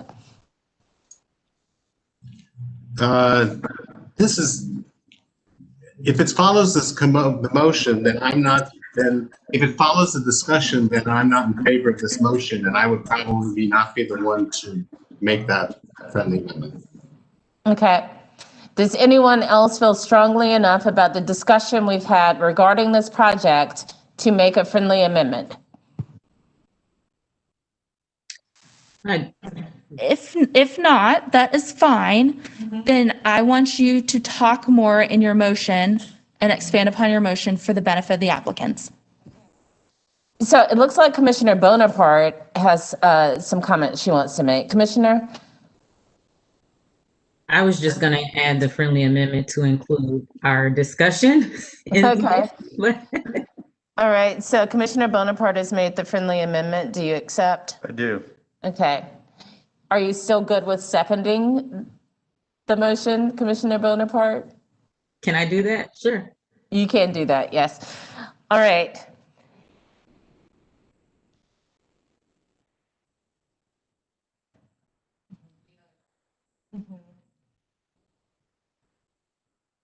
So we want to specify that we have not delved into it in detail because we're dealing with the larger things at hand, just so that we're covered. Does anyone want to make that friendly amendment? If not, we can have a discussion and take it from there.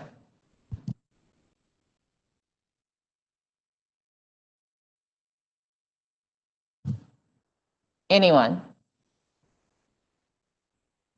Okay, so if you don't want to make, Commissioner Heineman? So didn't Ms. Bonaparte not make the friendly amendment? I thought she did. She did, but then it came up that we also need to include that we have not addressed some of the details like massing materials, roof, doors and windows, things like that, because we are still dealing with the larger So the friendly issues. amendment is that we have not addressed guidelines outside of the scope of our discussion. Yes. Okay, I will make that friendly amendment. We have not discussed guidelines that were not in the discussion. Okay, thank you, Commissioner Heineman.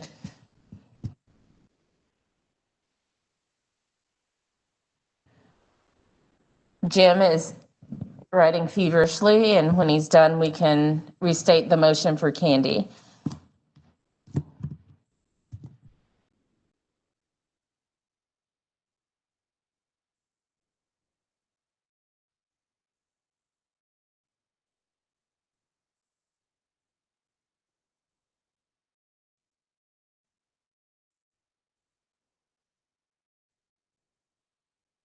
I'm a slow writer.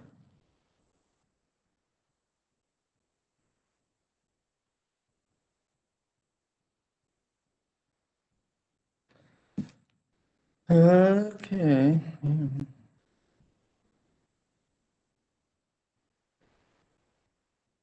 I move to continue the application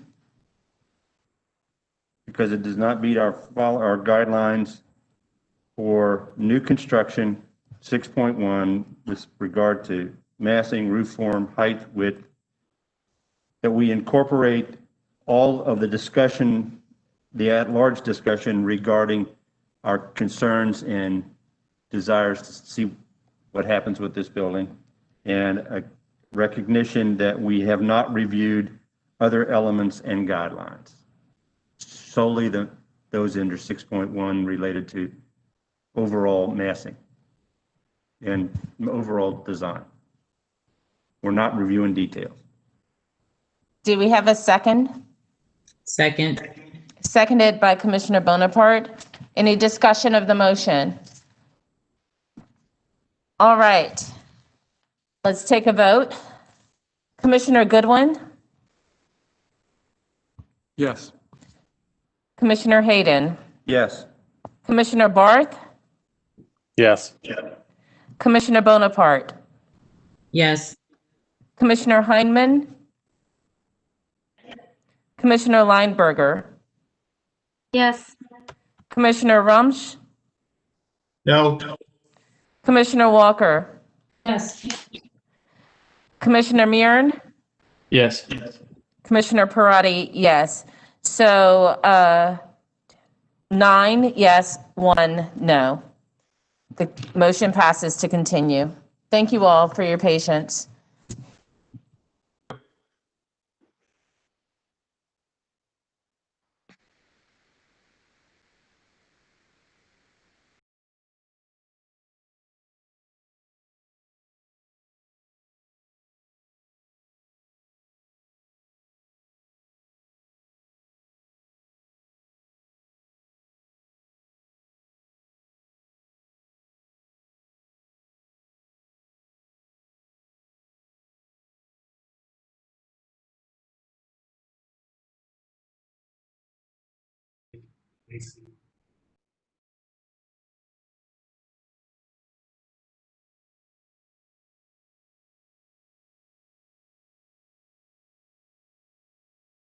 All right, thank you all so much for your patience. It looks like because we're at 4:40 and we want to make sure that we maintain quorum, that we will not get to 13, 14, and 15 today.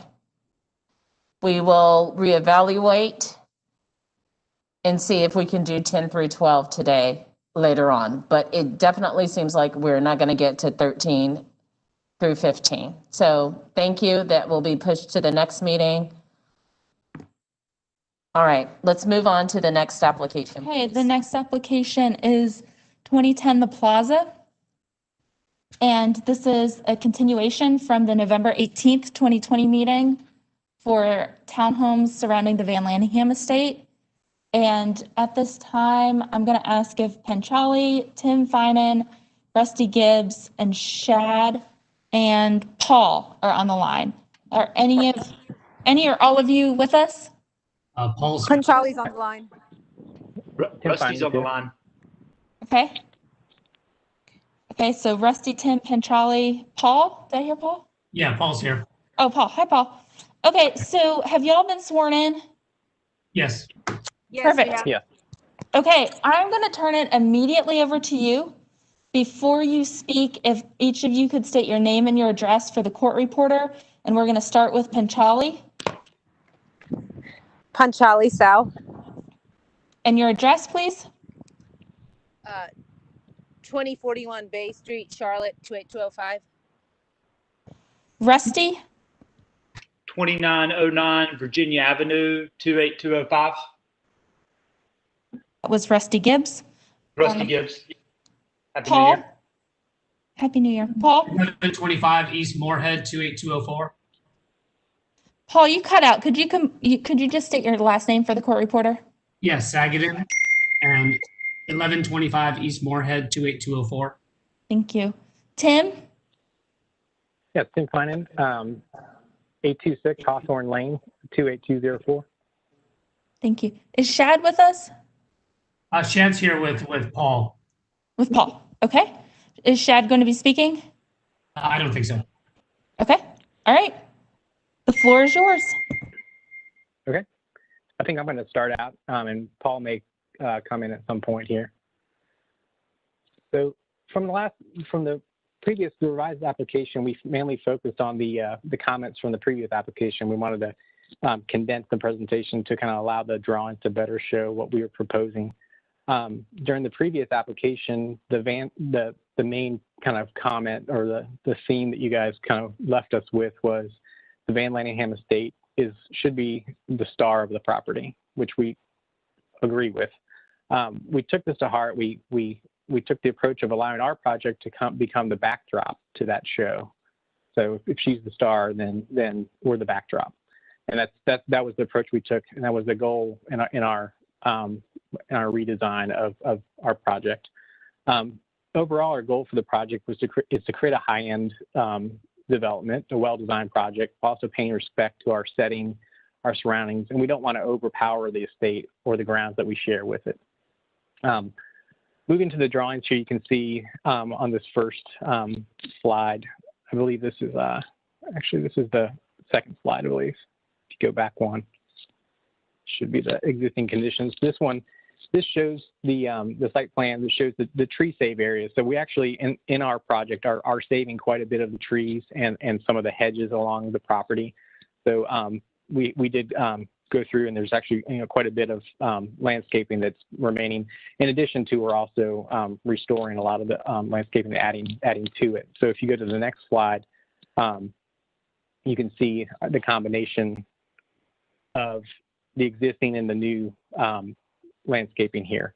And this kind of gives you a better idea. I think for the previous presentation, we weren't quite as clear as to what we're doing as far as landscaping goes. And I think a lot of the grounds how our project interacts with the grounds is important to see how we're surrounded by a lot of the vegetation that's there and also adding to it. So if you notice too, along I guess it would be the south edge of the property on the plaza, we added a hedgerow between our buildings and the adjacent church property. You kind of see it on the bottom of the page, bottom left.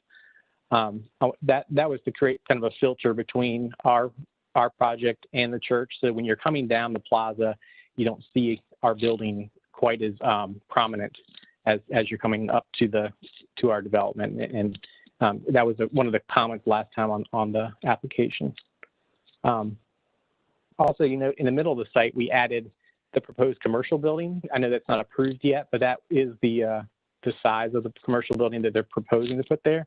Again, I know it's not approved yet, but we wanted to kind of show you that as it relates to how our buildings are being placed, so you can kind of get an idea of ours compared to that.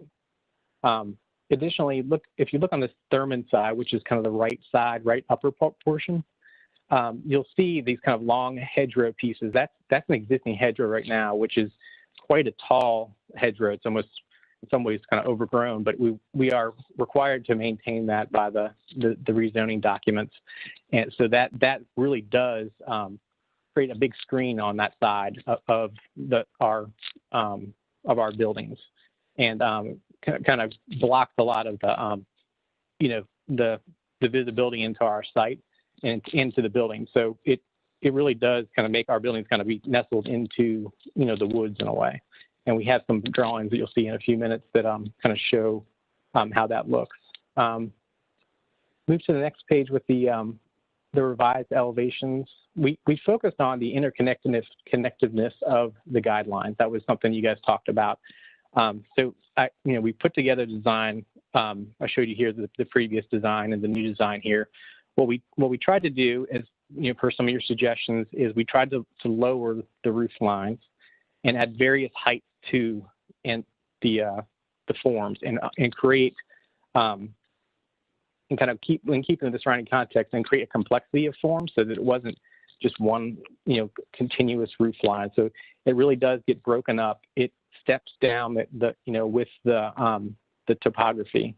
So it really, each kind of unit kind of brings the scale of the buildings kind of brings a human scale to them through the use of the roof forms, the porches, and the other design elements that we have implemented on the design.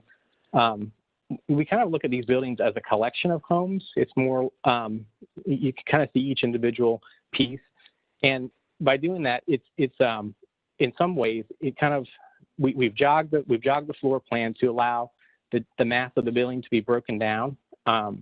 And this kind of deconstructs the larger kind of building mass into smaller elements that when viewed at an angle, it's going to appear as though these are separate buildings, similar to how a block of Plaza Midwood would have the buildings 10 feet apart. The single family homes are 10 feet apart, but when looked at an angle, the block of homes looks like a larger building.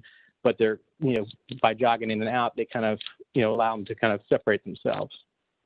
Let's see.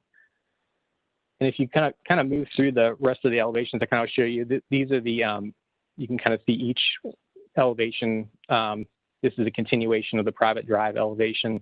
Again, continuing the same language with the, stepping of the roofs, kind of bringing the scale down, breaking down the mass.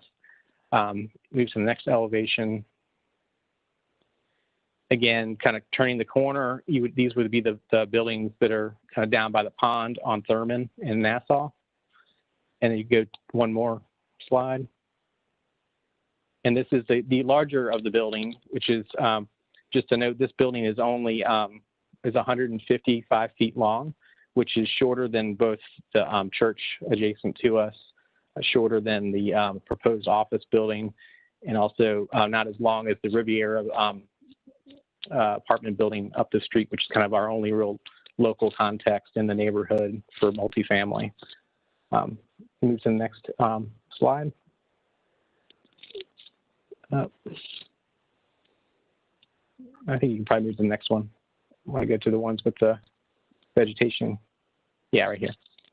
So on these, we were asked to kind of show how our buildings kind of interact with the vegetation. What we did was we wanted to show you the streetscape, provide the streetscape scale of elevations to see how our townhomes, the adjacent church, the orangery, the future topiary building, which is the commercial office building in the middle, and then the existing estate, and how ours relate to it. But we wanted to show it to you so you could kind of see them blank, the outline of them blank, and also see them with all of the vegetation that's there. There's quite a bit. We took quite a bit of time. I took quite a bit of time going and looking at all the trees, trying to, mock up this as closely as possible to what's there and to what we're putting on the site. And as you can see at the very top here with the proposed townhomes, we have quite a bit of trees. There's a massive, I believe it's an oak there at the front, of ours, and there's several other trees that are very much shielding our property, probably much more than a lot of homes have along that street. So there is quite a bit of landscaping to consider when looking at our property and our project here. Going down to the next one, you can see the private drive. You see the long hedgerow. We have kind of mixed in different types of plantings there, but we primarily evergreen so that we can maintain that kind of buffer, that filter from when you're coming down the plaza. Move to the next slide. The top elevation, you can see the large hedgerow. You can't even see our building. The hedgerow is so large. We are, like I said, we are required to maintain that, and we're fine doing that. This is actually the backyard of the properties there, so it really will kind of create a nice environment for the townhomes along Thurman. And then the next elevation down, you can see the side from Belvedere. We can see the front of Van Landingham. Actually, you can't see it as much because there is quite a bit of vegetation in front, and same with ours. There's quite a bit of vegetation in front of ours, and there's quite a few. That's the tree save area on the far left. You can see the trees there as well, blocking our project. And then if you move to the next one, we actually put together some 3D views. I think the next ones are the 3D ones. So here, there's two views, basically the same one. This is actually that we mocked up the one on that has on the plaza that has the private drive. We hope these kind of reinforce what some of the ideas we're trying to convey. If you move to the next one in particular, you can kind of see down the private drive, and you can see how the building jogs in and out. And in some ways, the separation, like especially there in the middle, it looks like two separate buildings, even though that is just one 5-unit building there. So that the whole goal here is for us to kind of move in and out and create these individual little places. And hopefully this kind of helps you understand our goal and vision for the project, and to meet the guidelines. And anyway, that's kind of where we are. I don't know if Paul has anything else he wants to add to it as far as anything from his side, or if Panchala does, but this is kind of where we're at. And we haven't gone into the rest of the guidelines as far as the details and things like that, because we kind of want to mainly focus on this portion and get through this portion with you before we move into more of the details. And so that's what we focused on. Okay, thank you so much. Yeah. Paul, Panchala, do you all have anything that you want to add? Yeah, great job. I think one of the biggest things we took to heart, people talked about breaking up the massing of them, and I think Tim did a really great job, with the new roof designs and how it shows. And I think a great point on this page 57 is when you look at it, it looks like two separated duplexes with how it breaks it apart and jogs it. And so for each 5-unit building, we have the same kind of look. And then on the 7-unit building, we do a break with it too. Because I know there was some mention about breaking into sets of 2 and 3 units, and that's what this design does from a visual standpoint. Still helps us create what we're trying to create from a product and availability standpoint, but then it creates a design that everyone was looking for. And then I think it really showed through with the trees. You'll see that tree buffer from the church, the tree buffers from the plaza and Belvedere, really softening up the overall view with the height of those trees and the height of the hedgerow. You're really just catching these roof lines, which with the improvement in our design is much more aesthetically pleasing and much more dynamic to bring to the plaza area. So we're excited with where we are, and hopefully you guys are too. Thank you, Paul.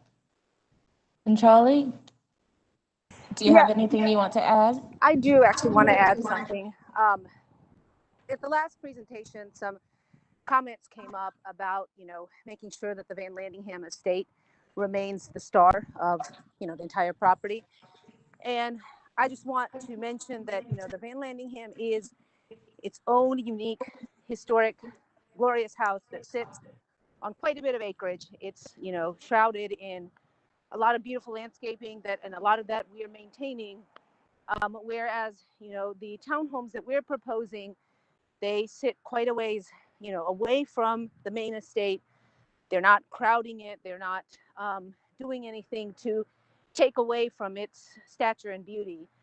And I think, you know, because we are doing townhomes on the periphery, we are in essence, you know, saying that, look, here's the estate. This is what is the star of the project, always has been. And we're just in the background supplementing it. All right, thank you so much. Do we have anyone on the phone looking to speak for or against this application?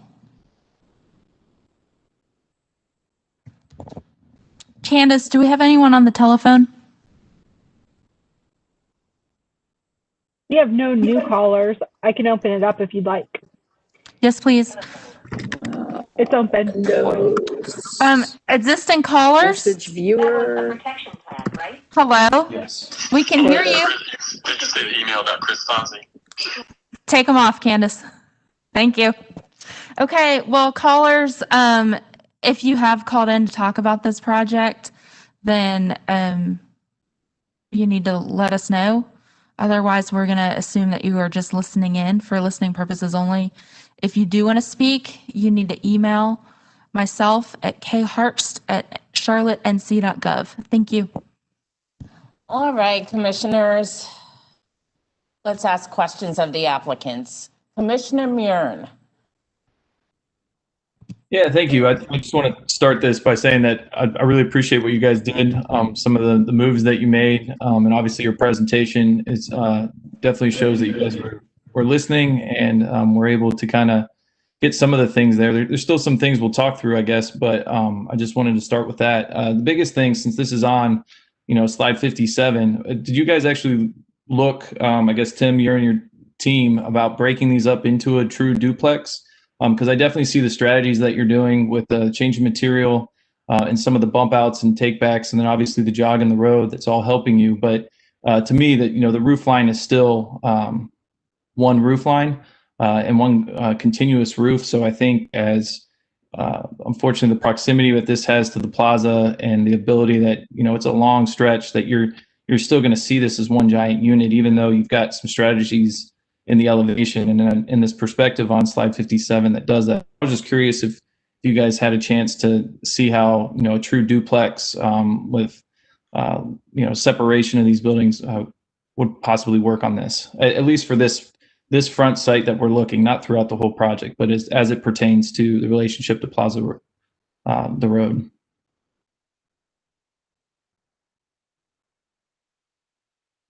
I can answer that. I did study how we could get it into duplexes. The challenge we have is that when you do the duplexes, then you have to kind of create spaces in between each one. And then what it starts to do is it starts to eat up a lot of the space. So the amount of units that we can get on there kind of starts to diminish. And then that kind of affects our overall project as far as the feasibility for them to kind of, you know, be able to do a project this nice. Sure. So it was, you know, that was kind of the biggest challenge. We would have lost several units by doing the duplexes. You know, that's the end of the day from a design perspective, but from a financially, you know, the cost of this land and the importance of this land for them, Yep. you know, they need to get a certain amount on there. So, Sounds good. Yeah. All right, thanks, Tim. Commissioner Lineberger. I agree with Chris Mern. I think that it's a big improvement over you really listen to our feedback on the scale and the height, and that roof line and the look of that. I did have a question about what the overall height is compared to the Van Landingham, the existing house. I think is the existing house about 33.5 feet, and then what that compares to the highest point.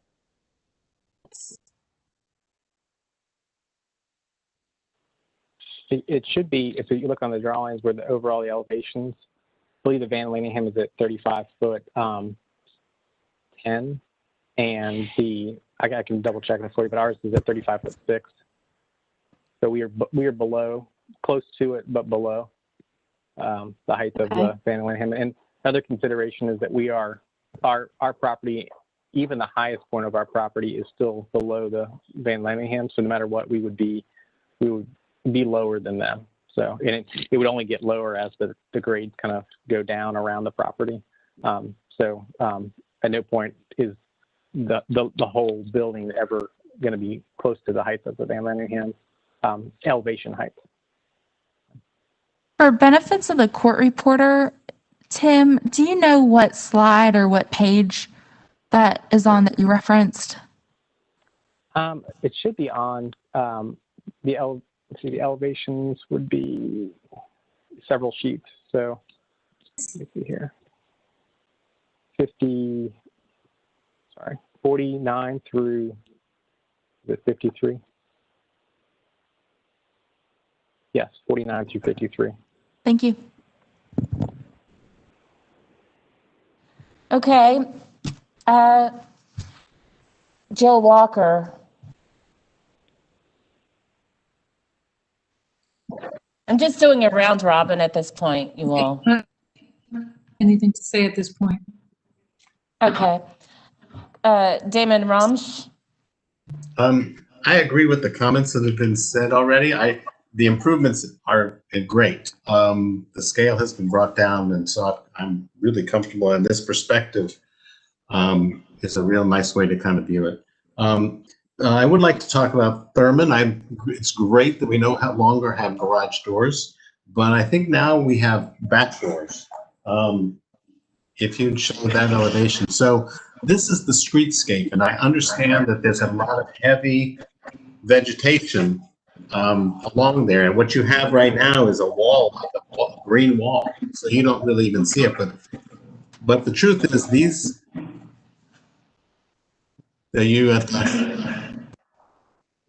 okay, this is, I can't, my face is in the middle of what the page number is, but anyway, this streetscape looks, the doors look like they're back doors, and there's no real definition of where the front of the building is. Also, there isn't the breakup that you've done on the access road that you're putting in. So so I guess my question is, have you considered those things? And so the two questions are the front doors, maybe porches or not, and then the massing breakup similar to what you did on the other access road. Yeah, so the main reason why we kind of made this the back doors is because one was the hedgerow basically kind of blocked. It's very thick hedgerow along with a chain link fence, which apparently I think we can get rid of the chain link fence if that's what I understand.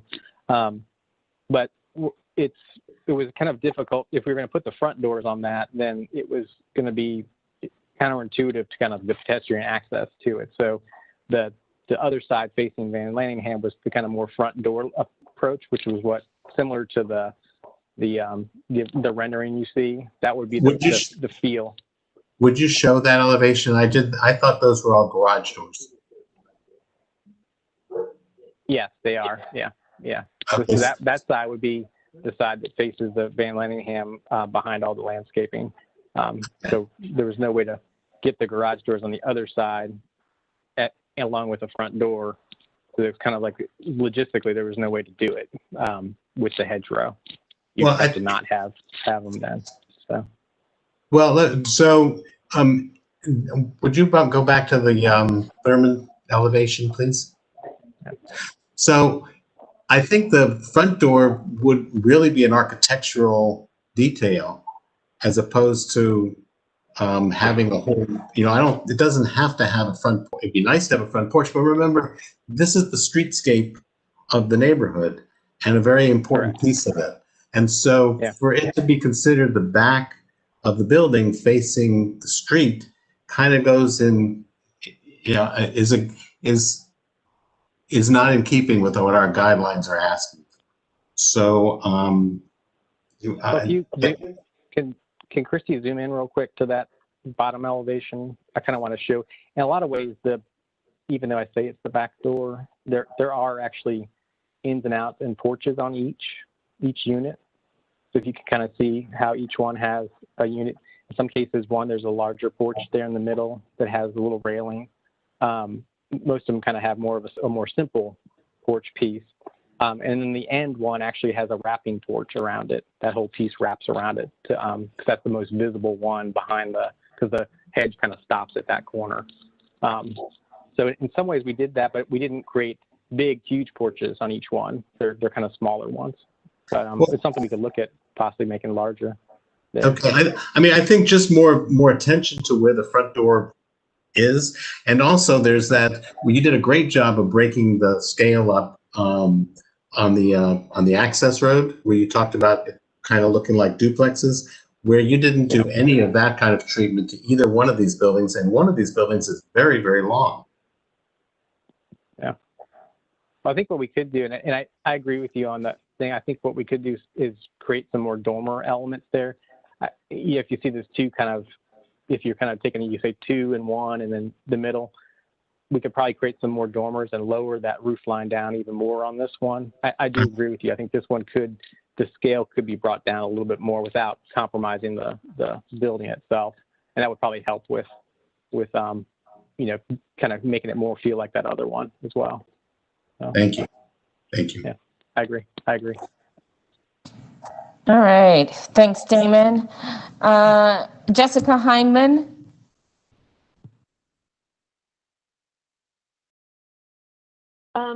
I would love to echo what some of my colleagues have said. Like, there's been a lot of thought put into this in response to our continuation from last time, and I'm so appreciative of that. I think a lot of these roof form strategies are very, very successful, and I'm so happy to see them. Particularly the elevation at the plaza. Christy, is that slide's in the high 40s, I think?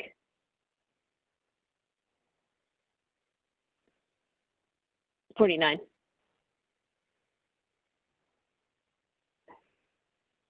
Yeah, I mean, I think this is just such a massive difference what we're looking at here in the presentation of the height and the massing of this building. You know, even though it's 5 units, it reads completely differently. And I just want to thank you for that in the application. I think 3 stories is still really tall in Plaza Midwood, but these roof forms are really successful. And so I just wonder if in a couple of spots, we can give some added attention to a cornice at the 2nd story. And Tim, you alluded to this in your last comment on the long building facing Thurmond, adding or reinterpreting as some dormer elements in the center of that building to break it up. When you made that comment, I was thrilled to hear it. That was one of my first notes here was scale reducing on the 7-unit building. And then I think, you know, it would be helpful to, I don't know how to consider the context of the bungalow next door. Like when I stare at it on Google Street View, it just feels like a loner in this block between the church and the townhouses and the topiary building and the Van Landingham. It's so out of place at this point. So I just don't know how to interpret that as context. And I guess I'll lean on some of my other commissioners to help with that. But Jessica, yes. This is Christy. Yes. Are you talking about the little yellow building? Yes. Yes? That's going to be demolished to build this project. Oh my goodness, thank you. I've been staring at it on Google Street View and thinking that I'm in the lot next door. So that is just not an issue. So thank you so much. I really apologize for overlooking at that. Thank you. So the other comment that I was going to make is I think that the language of this application is really speaking more to the English cottage and Tudor revival that we have in Chapter 3 of the guidelines. And, you know, driving around Plaza Midwood, that feels contextual to me in Plaza Midwood. And so thank you for the thought that you've given that too. Those are my comments. Thanks, Jessica. All right, Commissioner Bonaparte. I did have one question for the applicant. I was just looking at design guidelines 6.6 number 3, and I was curious in the width of the buildings that are being used to compare the longer units or the longer buildings in your project. How do they compare? Like, what is the greatest length of the buildings that you're comparing?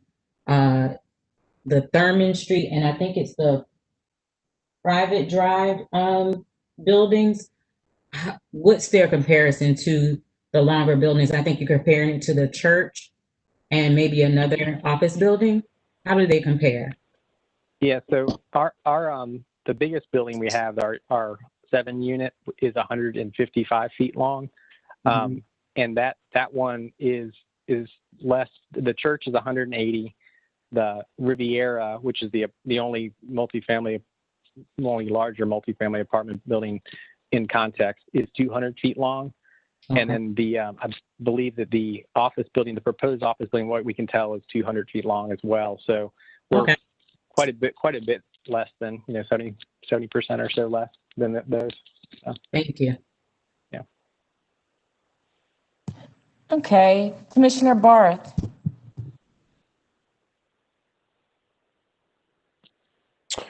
I have a quick question. You show a good bit of screening between coming off of the Plaza Street section between the church parking lot and your project. There's a single family residence to the south of the second block along that private drive. How do you all propose that you screen, or are you guys proposing to screen this multifamily project between that single family project at all? Which one is this? Is this not by the church? Yeah, it's the one on Nassau. Oh, the one on Nassau. Just before the turn. Yes. Go to the site plan there. That building is actually not in the district. I believe if you zoom in, let me look at the property line. I think the property line, we do have trees along there. They're not actually shown very well on this rendering because it wasn't part of the historic district. So, but there are going to be bushes along there, similar to the hedgerow, to help shield, that. But yeah, it's on my CAD program here, but I don't think it got translated over to this. Okay. Yeah, I'd just recommend being a little sensitive to the neighbors there, just because and I can't recall. I think it's a pretty short building. Let's see, that's 1925 Nassau. But the height comparison between the two, I think, is pretty stark. So I'd recommend being a little sensitive to that. Otherwise, I'd like to reinforce some of the things that the other commissioners said, particularly that 3-dimensional rendering that you all did. It reminds me of a lot of the homes that we see on the plaza, particularly, while it's not a historic home like 1833, the plaza, which almost reads exactly like this house. And I think, the language of this going down the plaza and its street context, I think would be well received. I do think that Damon's comment about that elevation on Thurman, it'd be helpful to reanalyze that and give it a little bit more differentiation. Okay. Thanks, Chris. Appreciate it. Damon? Thank you. I had 2 questions, probably quick answers. Where, and you may have answered this at another time, but where is the trash pickup and where is the mail delivery? I believe the mail delivery would be, I don't know if we've actually gotten to the mail delivery part. Ideally it'd be nice that we'd have to kind of talk to the post office to see if they're going to require us to do a box, a common box, or if they're going to allow us to do kind of mail slot drop for each one. A lot of that, in my experience with any of these developments, it is kind of up to what the post office will do, if they'll come down a private drive to deliver the mail, or if they require a certain amount of them to be kind of put together into into a common box. I kind of want to say that common box is a little more seen more often, just for convenience of the post office. But and then as far as the trash goes, we haven't addressed it, any kind of enclosures outside. What I've seen in most of these is that they put them in their garages, since they have 2-car garages. So they're just going to be rollouts, just rollout garage. Rollouts, yeah, correct. Yeah, we don't have any dumpsters. Thank you. Yeah. Okay, thanks, Tim and Damon. Phil, Jim, anything you want to add, or, yeah, it's been pretty thorough. Okay. Well done. All right, Commissioner Heineman. Feedback on Damon's question. Can you tell us about the HVAC units? Yes, so what you can't tell in the elevations is the way that the roofs kind of come together. It actually allows for an opportunity for us to to recess the HVAC behind that. So those roofs the pitches don't come together. They kind of leave a little flat spot. But in that flat spot, we're going to lower it down and have a place to hide the units so you won't see them at all. Thank you. That sounds great. All right, thanks, Jessica. So if we don't have additional questions, then we'll close for deliberation. All right, so we're closing. Commissioners, let's start with, okay. We want to start with you, Commissioner Ramsch. Me? Oh. Yes. Okay. I think this has gotten a long way. I think the discussion has been great about it. If we can break up some of it a little more, deal with the elevations on Thurman. I think they've come a long way with it. I think they're pretty close. All right, thank you. Commissioner Mirren. Yeah, I think just to kind of piggyback on what Damon was saying, I think if there's an opportunity for the embellishments on the front doors around Thurman, I mean, Thurman's really, as it stands now, a very quick street, for lack of a better term. The fact that there are no front doors across the way that, are actually accessing the street. You have an alley. You're really fighting against a lot of stuff from a design perspective. So I think kind of enhancing some of the things that we saw in the front building off of the plaza, with the setbacks and all of that, and then kind of the embellishment of the door and the entryway, much like you've done up by Belvedere on that corner piece, trying to look at that as kind of being, more of a standard as it goes through, and not so much that back kitchen door kind of access that it kind of some of them look like now. Something I definitely want to talk with the other commissioners about. I think the building up on the plaza is still too tall. I don't know if there's an opportunity. Christy, if we can go to that slide, I think we said 49. Yeah, there we go. In the bottom left on slide 49. I don't know if there's an opportunity where that top story becomes a dormer, or more of a dormer condition where the roof can extend over, and then therefore the third story isn't coplanar with the second, if that would break it down. But I definitely understand where the applicant's coming from and comparing it to the Van Landingham estate. But if you look in plan, the Van Landingham estate is set back so far off the plaza that it's more in line, or it's actually behind the start of the 5th unit of this building and nowhere near where they're proposing out in the front. If you look across the street, all of the houses are 1.5 stories, except for one exception that goes up past 2. And I understand there's the church next door, but that's a different use and, the grand entry into a sanctuary, not a residential dwelling. So for me, I would really like to see this front unit. I don't have a problem with the height anywhere else on the site. I think within context and, this being such a unique site where I could argue, I think that over half of your boundary isn't across, or isn't in the, or is the edge of the district, that across the street, you aren't looking at more historical districts. So I think the district, or the height works for me everywhere else, but at least as it pertains to the plaza, trying to get that down to either 2 stories or 3 stories in a dormer condition, something that I would like to see on that piece. If I may, Chris Mern was not here when you first heard this back in 2015, maybe. And he brings up a point that the commission also considered at that time, that the buildings on the ends stepped down a little bit and then it stepped up as it went in. So if you look at the past plans, which we're under other guidelines and we're not comparing it to, that is consistent with what the commission has required in the past. All right, thank you. Helpful feedback, Commissioner Murin. Commissioner Lineberger.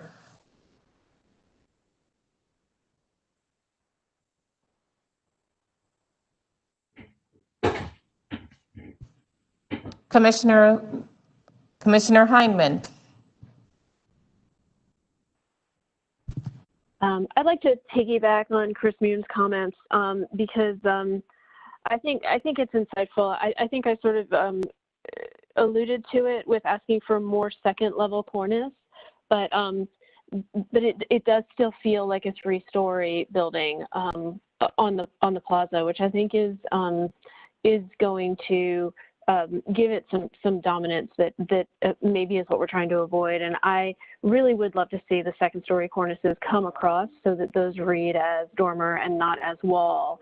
But as I'm exploring that longer, I'm realizing that a lot of these wall dormers have brick faces and wood siding on the sides, and there's a transition in material at the exterior corners of the dormers, which I think may be inconsistent with what we usually look for in the districts. And so I think actually this idea of the second-story cornice coming across and separating it to be a true dormer maybe relieves the challenge there in the material transition at the exterior corner. So if we could see a little bit more of that, it may have a domino effect of solving some other problems for us. Okay, Jessica, thank you. Krista Lineberger. Hey, I'm sorry. Did you call on me? My internet glitched and I did. So I'm sorry about that. It all went blank for me for a minute. Welcome back. I'm still struggling, I've got to say, with the 3-story appearance. I think it's a great improvement from the last time. And I really, really appreciate the effort that went into this. I'm still really struggling with that. And I feel it's wrong, but they're labeled wrong, but it still is, it's like it's feet taller.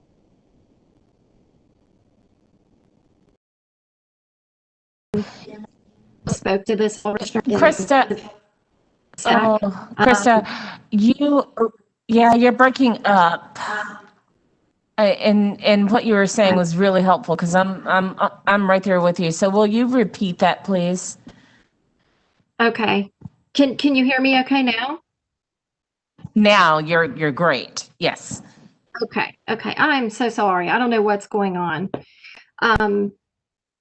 I don't know where I cut out. What I was saying is I'm really just still concerned, even though there's such a huge improvement for me on bringing down, that roof coming down and the dormers. There's such an improvement from the last time.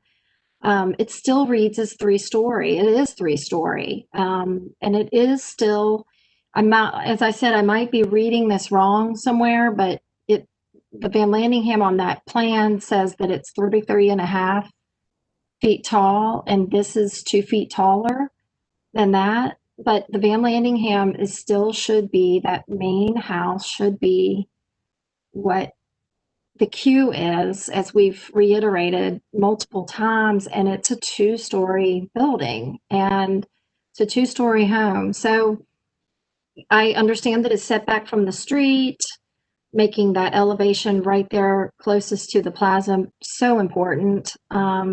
But I just wanted to throw that out there. I'm just really struggling with the fact that this is 3-story and there isn't anything around that is 3-story other than the church, and again, a different use. So, and I just don't think the amount of landscaping or even breaking up the length of this, which is absolutely, both are improvements, that they won't change that fact.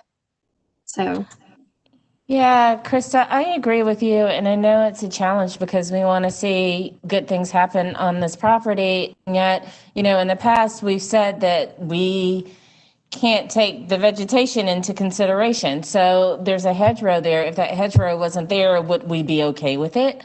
And it is for as far as we've come on it, and that's undeniable. It just still feels like the massing for the area is too much. Commissioner Hayden, what are your thoughts on this?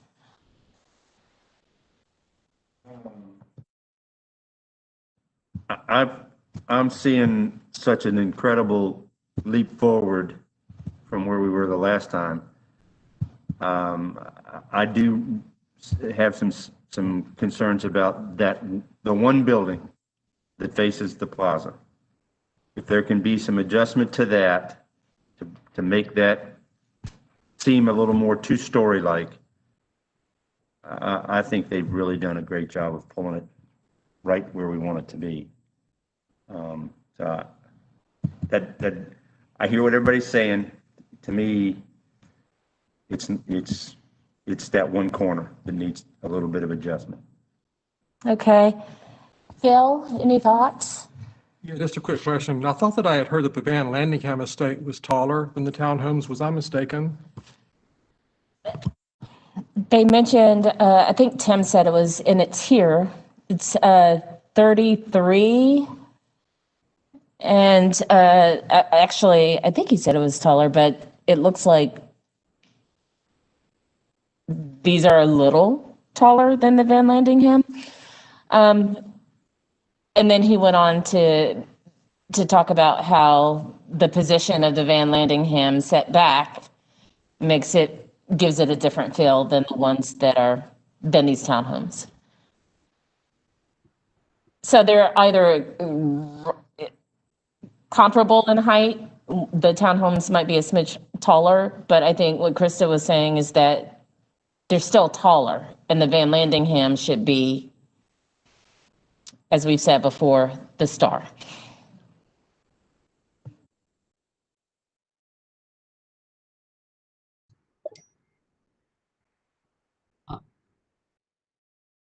Okay, so we're going to open again so that I guess is it Tim who wants to speak? Tim, yeah. Thank you. I just wanted to clarify real quick. Our intent's not to be taller than the Van Landingham, so we should be at least 4 inches shorter than the Van Landingham. But by all means, our intent's to be lower. So if we need to lower it, a couple of feet or foot or so, that would be fine for us. Okay. Thanks, Tim, for that. Yeah. Okay. Hey, Kim, real quick. While we're Sure. still on. Hey, Tim, where's that 33.6 coming from on it looks like the site plan that Krista was calling out? Because I know in your last drawings, you were calling out 35.7 for the height of Van Landingham, and under that, you were at 35.6 in the last go. But then out the 33.6 on looks like the survey. Yeah, I believe it was 35'10", but I could be wrong. But again, our intention is to be less than the Van Landingham. So if we've messed up the height by a little bit, then that was on me. But I'm pretty sure we were below it. So and then take into consideration too that our elevation is lower than the Van Landingham, and it continues to go lower. So that would just be the highest point on the plaza. So if maybe when we revise some of that front elevation, that front one could kind of be knocked down a little bit. That could help as well. So. And I just wanted to ask a clarification question to you, Chris. Are you looking at the survey or the site plan and the topography lines, or are you looking at the elevations on, the separate elevation drawings? Because they're two different numbers. One's, of course, height above sea level, and one's actual, building height. So two different things. Yeah, I got you. No, this is what Krista found is on the site plan, and it calls out the specs of the building being, 4,432 square feet, height 33.6 feet.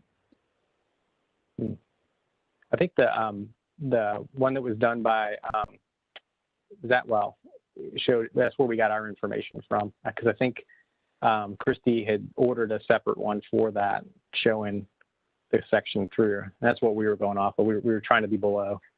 Okay. I'll have to pull that one up just to clarify, so we could clarify that for you. Like Yeah, and that's our, yeah. Okay. Yeah, that sounds good. And not trying to call you out on anything, I just with what Krista found on the drawings. Christy, we're talking about sheet L1 that he has in the set. Whenever that comes back to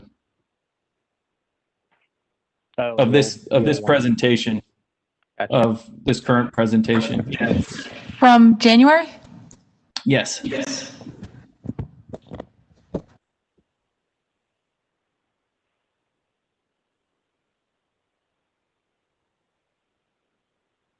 Yeah, that sheet. If you zoom in on the house, it should focus on the PDF should populate. Oh, gotcha. On here, on the survey, gotcha. Yep, that's exactly what I was looking. Slide 48. Yeah. How to find that well?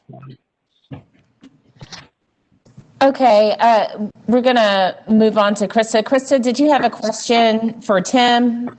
Because if not, I'm gonna close again. No, I was just going to jump in on that conversation, but Chris covered it. Okay, perfect. So we'll reclose. Commissioners, for those of you who are okay with the Thurman side, the height, would you feel that way if the hedgerow is not there? Are you saying the Thurman site is okay as drawn? I thought we've had a discussion that needs some changes. Yeah, no, we were talking about the height being okay and it needs some changes, some scale reducing techniques, but overall the height is fine. And I'm asking if you would feel that way if the hedgerow was not there.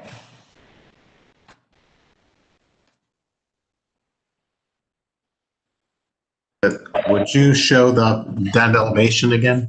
Yeah. The height didn't seem to be as much of an issue for me when looking at it before, as much as the front door issue and the separation between the buildings, or the bit within the building into. You know what? I should say the massing then. The massing of Thurman. Would you feel like it's if the hedgerow wasn't there? What would you think? Either way, the massing will be diminished with the divisions between the breaking up the building a little bit into sections. So I don't think I think the massing is too much, and I think that needs work, as well as the front doors. The height I think is fine. Okay, Chris Marin. I think that on Thurman is fine because, I mean, looking at just the context, talking a little bit earlier that, Thurman is does not have the historic district across the street. And so as far as, looking at what's happening in that neighborhood, anything goes.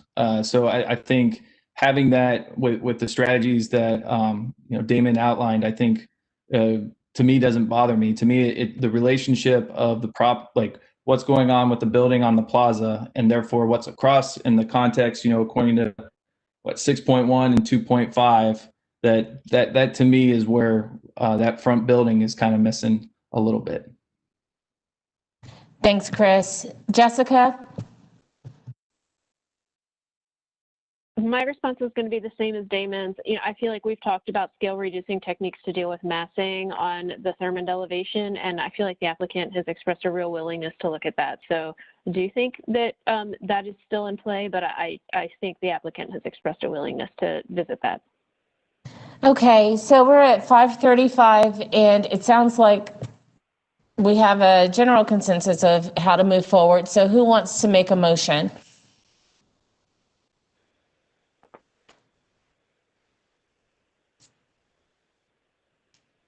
Chris Marin, will you take a look at it? I feel like you've been on point. Sure. Need some help, please. I move to continue this under the basis of 6.1 of the street's character within the code guideline 6.1 and guideline 2.5 for context, as the building that fronts the plaza relates to its context.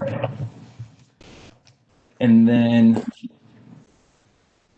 Christy, I saw in your notes about the HVAC stuff. Do we need to see visual confirmation of that?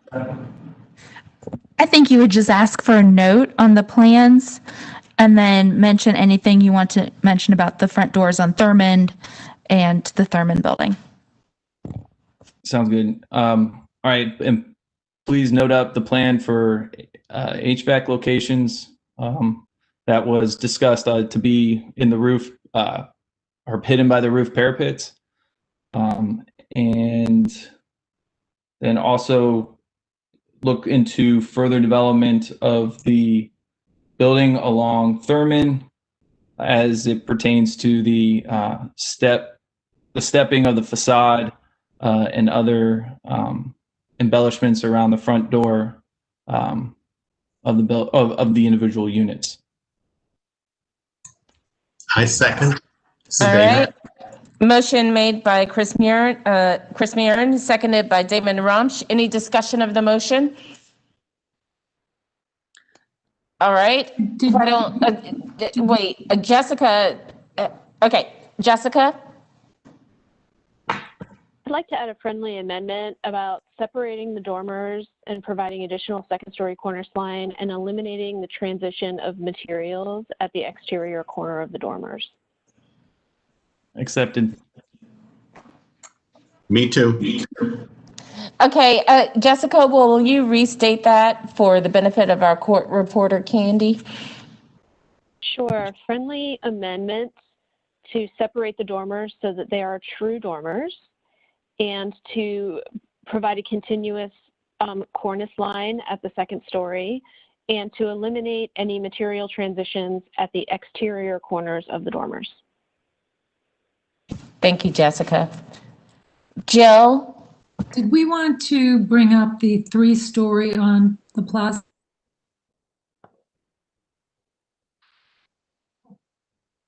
Yeah, I think I was trying to get at that, Jill, with talking about guidelines 2.5 and 6.1 in the context, and then what's located across the street. And, you know, we talked about the church, but that being kind of a separate thing, being the sanctuary. But if there's a friendly amendment, I'm happy to add to that to kind of further clarify. I had thought some of the commissioners were not satisfied with the 3 stories on the plaza and wondered if we should request that they revisit that. Yeah, I'm one of those. I thought by citing the context and what's across the street that they need to pull more from what's going on. I agree with you. Okay. Thanks, Jill. Chris Barth? This is just something that I just thought of. Do we need to look at or request additional details on architectural details around the building? For example, on some of the elevations, I noticed square cut rafter details and soffits as well as plumb cut, just as one example. I mean, do we need to dive into this further, or are we just looking at this as a, macro level project at this time? This is Christy. I think when they come, yeah, I think when they come back, they should bring those details. Okay, so I'd probably want to add a friendly amendment to include some additional details as far as that, architectural elements and trimming. Will you accept that friendly amendment, Chris Mehren? Oh yeah, I'll accept it from another Chris. and I'm okay with that. I think that the applicant, that was his intention, was to get through this part of it and then work on the details. But I accept that amendment also, friendly amendment also. Okay, perfect. So any further discussion of the motion before we vote? Jessica, do you mean for your hand to be up? And Chris? I do. Okay. Yeah, I was just going to give a citation for the friendly amendment that was just added by Chris Barth, and that is that in our last continuation, we cited that we had not evaluated the projects for guidelines 611 through 616 or chapter 8. And so I think we just need to address that somehow, that if we believe we are at the point where we're ready to look at those details, we need to say something. I accept it as long as I don't have to read it all back. Do we need him to read it back? Okay, no. All right, so accept it. And Damon, that's Yeah, still I good said with yes. you? I said yes. Okay. All right, so let's vote on that. Chris Muir, Yes. Jill Walker, Yes. Damon Rumsch, Yes. Krista Lineberger, Yes. Jessica Heineman, Yes. Nichelle Bonaparte, Yes. Chris Barth, Yes. Jim Hayden, Yes. Bill Goodwin, Yes. Kim Parati, yes. Motion passes to continue 10-0. Thank you so much for your time. All right, let the record show that Commissioner Jim Hayden is leaving the building. And Commissioner Murin is leaving the building. He makes a solid motion and then heads out. Thank you so much. I think now might be time for a break. Yeah, 5 minutes. So take 5, please.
Okie dokie.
Okay, and we are back.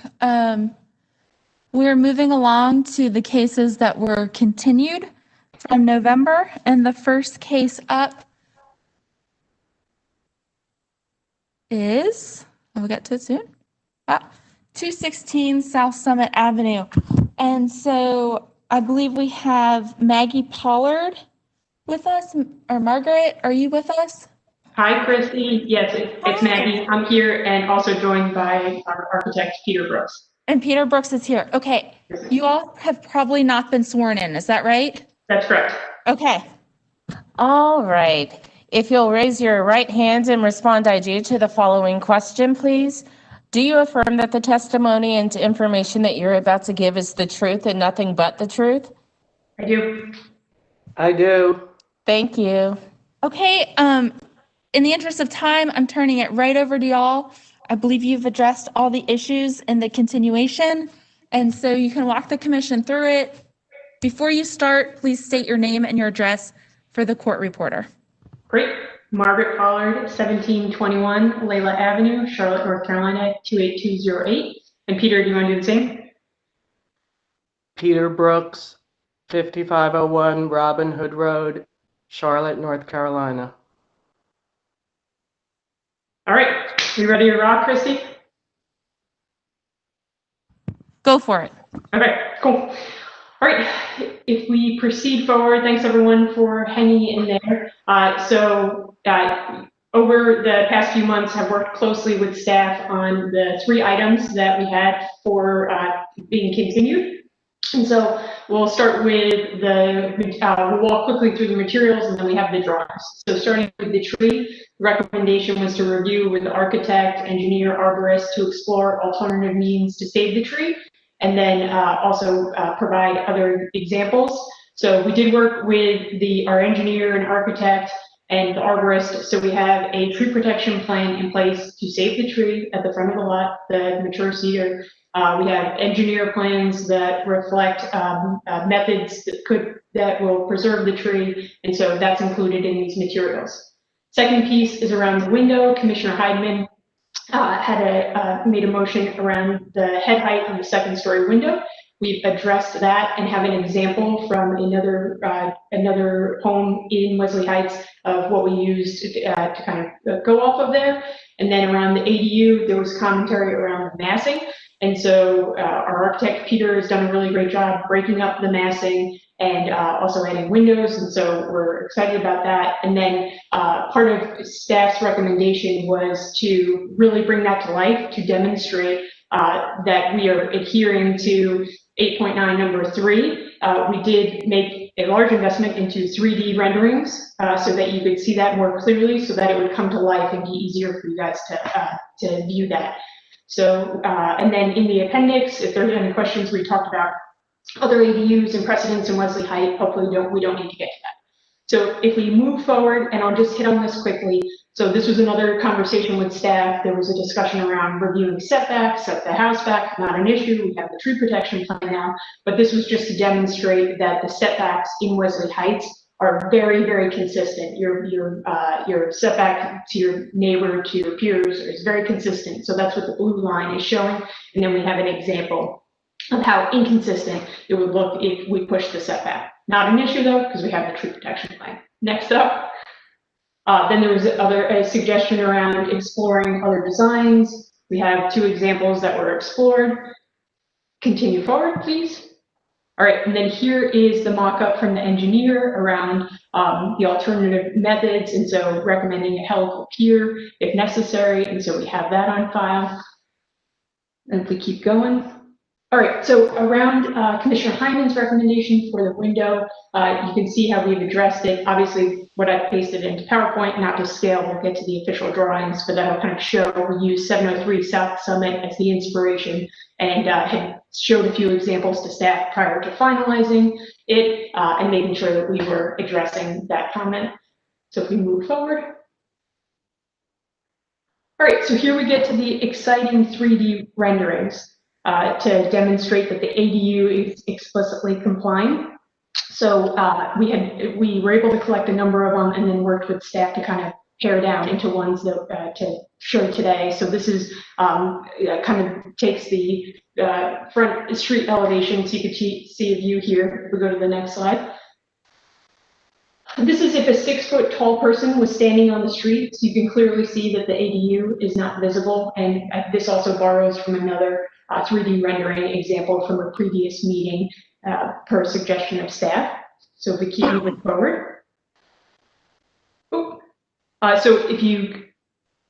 this is the right side elevation, and it does not include the 220 South Summit neighbor that has a garage.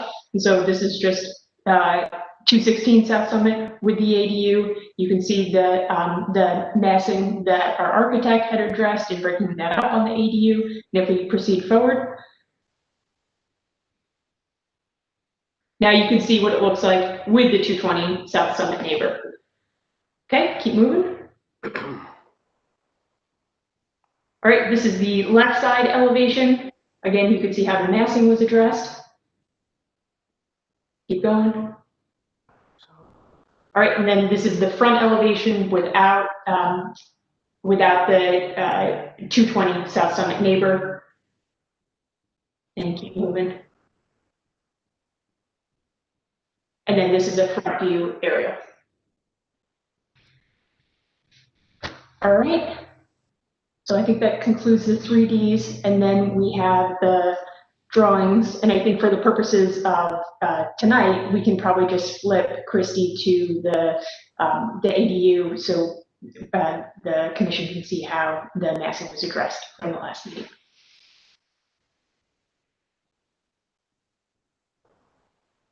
All right.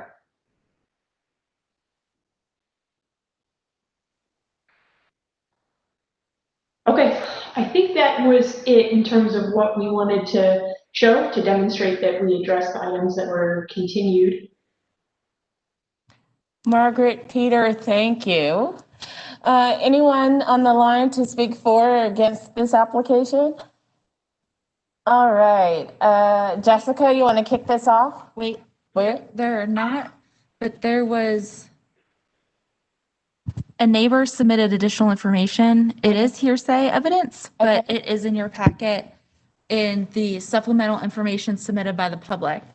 And it is about requesting that the commission keep and protect the tree in the front yard.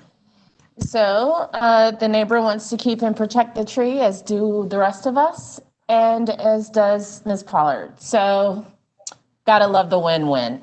Win-win. Jessica? Sure, this one was assigned to me. Christy, can you go to slide 98 or 99? Oh. My question has to do with the dormer at the front. In our comments in the last meeting for the continuation, it was about simplifying the roof line to eliminate the hinge over the center window. And the change that I'm seeing that I think I just need you to provide some additional information on is, in the previous application, these gables were wall dormers, and it was just the center window in between them that had the hinge in the roof line. But now it appears that the whole roof has hinged and that it's a shed dormer that has gables applied to the face of it.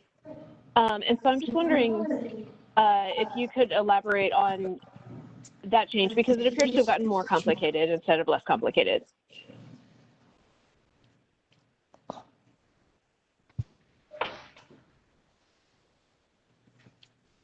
Well, Peter, do you want to take that? You guys asked to get rid of the fold in the roof. So this is the only way we could do it, unless you're going to have windows that are 5 feet off the floor. So we made it a whole dormer. Like one commissioner said a few meetings ago, that if we had kept the tree, could have made the house higher. But that would be not allowed in our guidelines, because your guidelines are limiting the height of the building. So we have to stay lower than the nearest building in 360 degrees. But I can't make people shorter than they actually are. If I may, Peter, so the Commissioner Hyman, we were looking to address the head height, it was 0.1, and so that's what Peter attempted to do.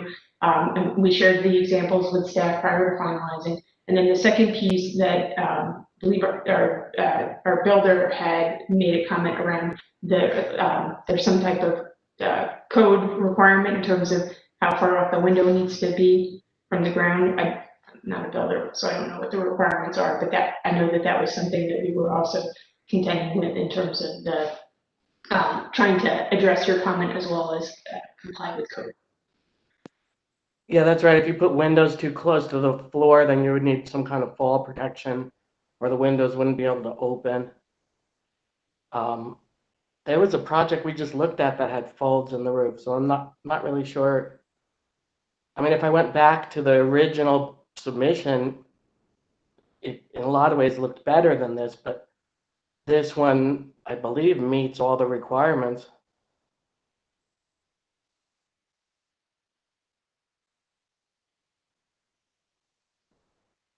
Christy, can you scroll around to the 3D images of the back of the house?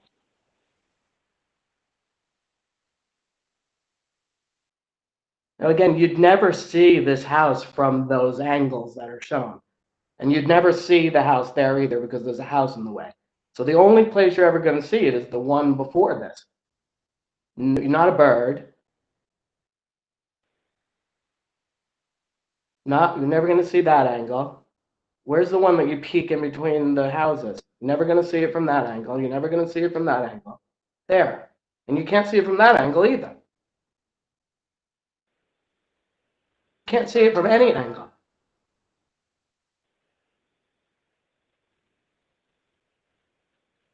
Christy, can you scroll around to the 3D images of the back of the house, please?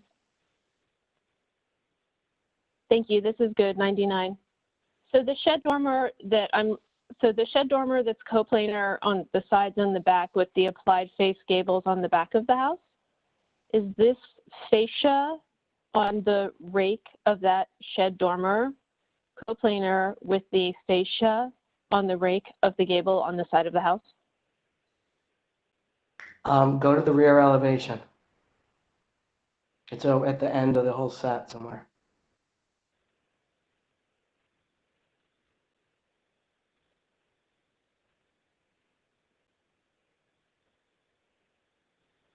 Okay, so the rear elevation, the rake No, that they we're are not seeing, coplanar. this, referencing slide No, they are 108. not coplanar. Sorry. Thank you. We're looking at slide 108. Thank you.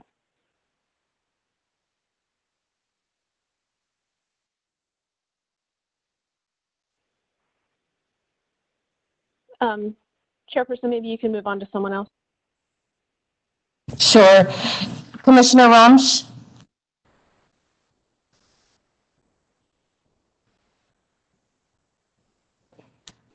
Damon?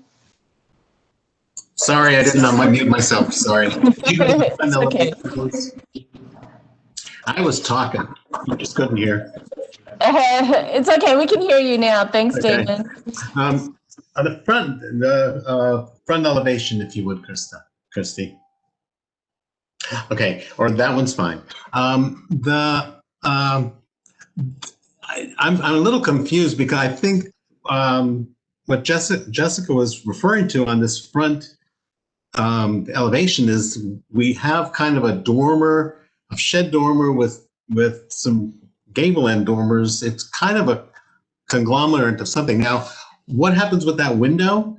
I know that you have egress issues and you've got height issues off the floor, but really that's not what we're here to look at. We're here to look at the exterior elevations of the house. And these two, and I think this is where Jessica was going. I think that these two just don't work together. And there's got to be another. Everything else looks great, and I completely missed this until Jessica brought it up. But this just isn't these two architectural features don't go together, and so I think there needs to be some kind of adjustment to that elevation.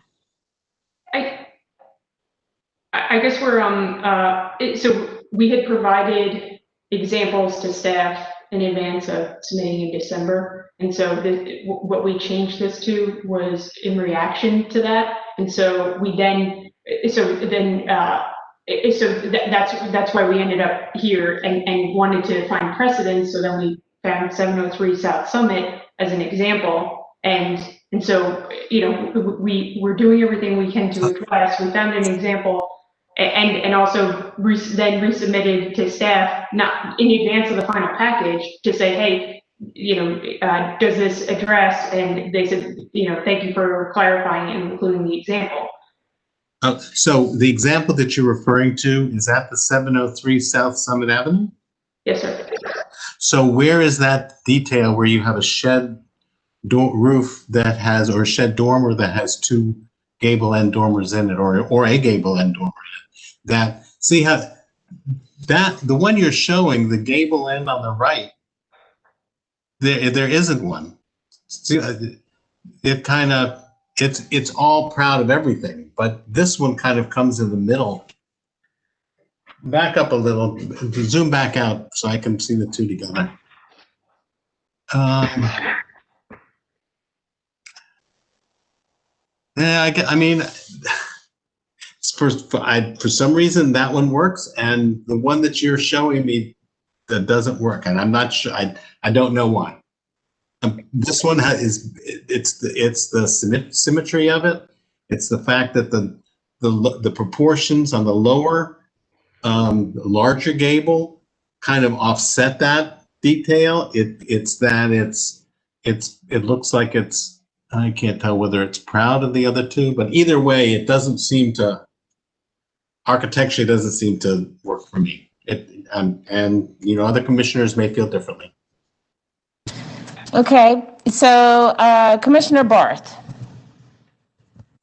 I think the issue here, and there may have been a little bit of confusion from Jessica's comment last time, but if you look on the second floor plan, that center window is in the same room as the double windows to the right of it.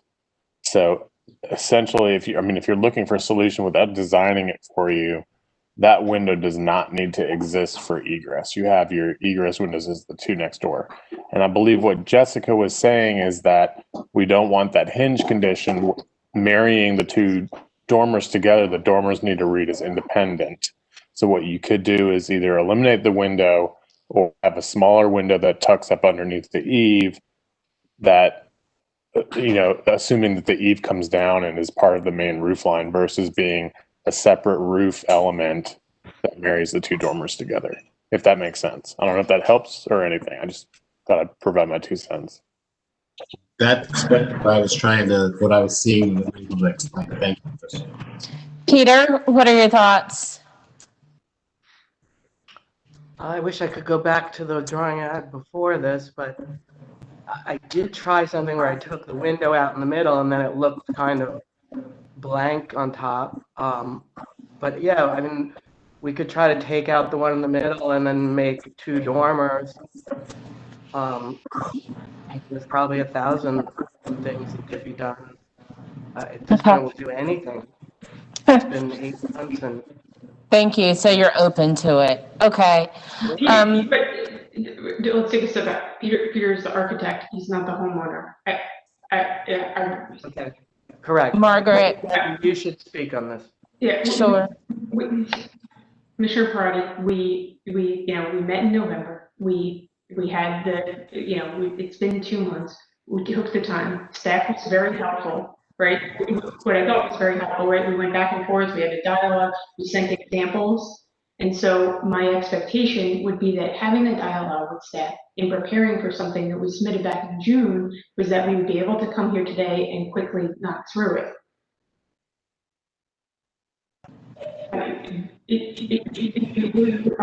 My family and I are trying to do due diligence to address all of this because I know that you're putting in, all of these hours to go through these reviews. I can't come back next month. We made a huge investment in the 3D rendering to try to demonstrate compliance. I understand. And we're showing an example that is this home is in your guidelines today. So I understand that perhaps because that from a preference perspective, it sounds like it doesn't sit well with some people, but it appears to be meeting the guidelines. Okay, I understand. Any other commissioners want to speak up at this point?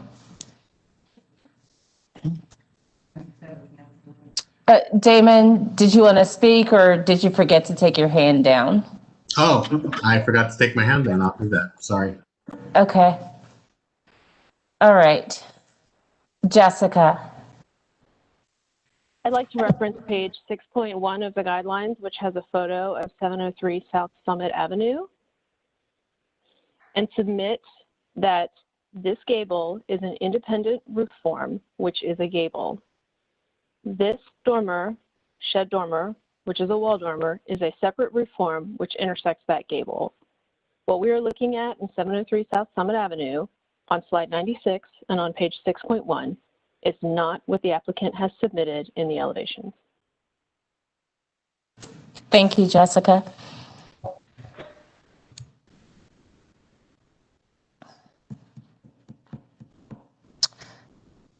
Okay. Margaret, do you have anything that you want to say to that? Commissioner Hyman, I'm not an architect, right? To the common eye, I'm looking at it and I say, but that looks similar. I brought it to staff as an example. There was not a dispute of what, comparing apples and oranges, which is what you're pointing out. And so I am not an architect. I'm a homeowner that has been trying to diligently adhere to these guidelines since June. Sure, we understand, and I empathize with you. I know this can be very frustrating. I guess really where we need to go is to find out if this can be fixed easily so that we can move on and you can move on. Are you open to that? What I would like to suggest, if this is something that we can work with staff on, I can't afford to come back another month to continue this conversation. If this is something that I would implore you that we work on with staff and get approval to work on this with staff. Well, let's get staff's input, shall we? Staff? I need very specific prescriptive direction from the commission onto what you are looking for and what I'm supposed to approve. Jessica, did you hear that? I did. Christy, did you feel that the very specific instruction we gave last month was adequate for that? No. I need more. I need almost like I can check a box for staff to be able to prove stuff. Can you help us with that, Jessica? The city attorney's office has been very specific with us that we are not permitted to design at that level. Understood. Okay. So all of this is on the record, and Ms. Pollard, I know that you're frustrated. However, we're at an impasse here where we're not able to send this to staff because it is designing it, whereas your designer, Peter, is in charge of that. So let's see. Are there any other questions or comments you all want to make before we close for deliberation? And maybe take a breath. Just one more point to make. I've heard time and time again that the commission cannot design, right, and that you can provide recommendations. And so I've aimed in every endeavor to adhere to the guidelines. What it sounds like is that you're trying to provide design, which I from what I've heard time and time again is that the commission is not here to provide design recommendations. Can I make a suggestion? Yep. Please. And then we have a couple of other commissioners. Oh, and then we have, so you go, Damon, and then you, Commissioner Walker. This will be quick. If the homeowner or the architect who's online can make a suggestion or two that we could approve and have it staff approve, it'd be great. But it probably needs to come from them. And so that's a suggestion.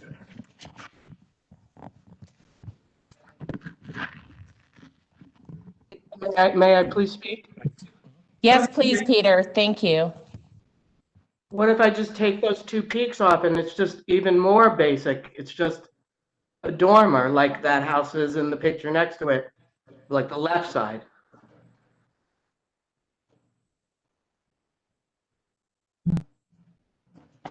So it's just one dormer with 3 windows, 2 doubles and 1 single. Is that okay? Or you can't design it? I'm going to ask, I'm going to defer to our architect, Jessica, one of our architects. Jessica, please, any architect, speak up. And I know Jill, Jessica, why don't you take a moment? Jill, you've had your hand up for a while. Why don't we call on you? Thanks for your patience. Thank you. That's fine. I am just sitting here. So maybe I missed it, but I just wanted a little more clarity if the owner or someone wouldn't mind, on what tree protection plan was and why we should feel more comfortable that this tree is now being able to be saved versus being told once passed that it did not stand a chance to be saved. We have an extensive tree protection plan, and then there's also, Chrissy, I'm not sure what slide it's on, the engineering that shows the helical piers to protect it. Slide 95 shows the engineering drawing, Jill. That is a new exhibit this month. Okay, so I see that, but I don't understand. As a builder, we've used that method before to success. Thank you, Damon. Okay. Krista Lineberg. Before we move on, Jill, did you have your question answered? No. Okay. Maybe Damon, could you explain? Yeah, Damon, do you mind that? So what they do is instead of digging a hole down in the ground or a big trench that cuts through all the tree roots, it's just the several punches that go straight down, and so where they may disturb some of the roots, it does not affect the majority of roots, and therefore, by putting what they do is they put a grade beam on top of the ground. So the only places it's going down in the ground are the 4 places that are shown on the drawing. Okay. Okay. So Does that explain it, this is Jill? a successful maneuver. Yeah, we've done it several times with structural drawings, and they put it's a steel. You can either do a grade beam or a steel beam to support the foundation wall, the skirt wall. Okay, that's all. Thank you very much. Thanks, Jill. Thank you, Damon. Chris, this might help. May I bring up a new construction that was approved at 420 Grandin Road that has, I think, a very similar in concept to what they're going for, but also maybe meets what the commission is looking for? And if you give me 1 second, I'm going to pull it up. So if anyone else has questions or wants to talk. Sure. Krista, you had your hand up. Was your question answered, or did you change your mind, or? Okay.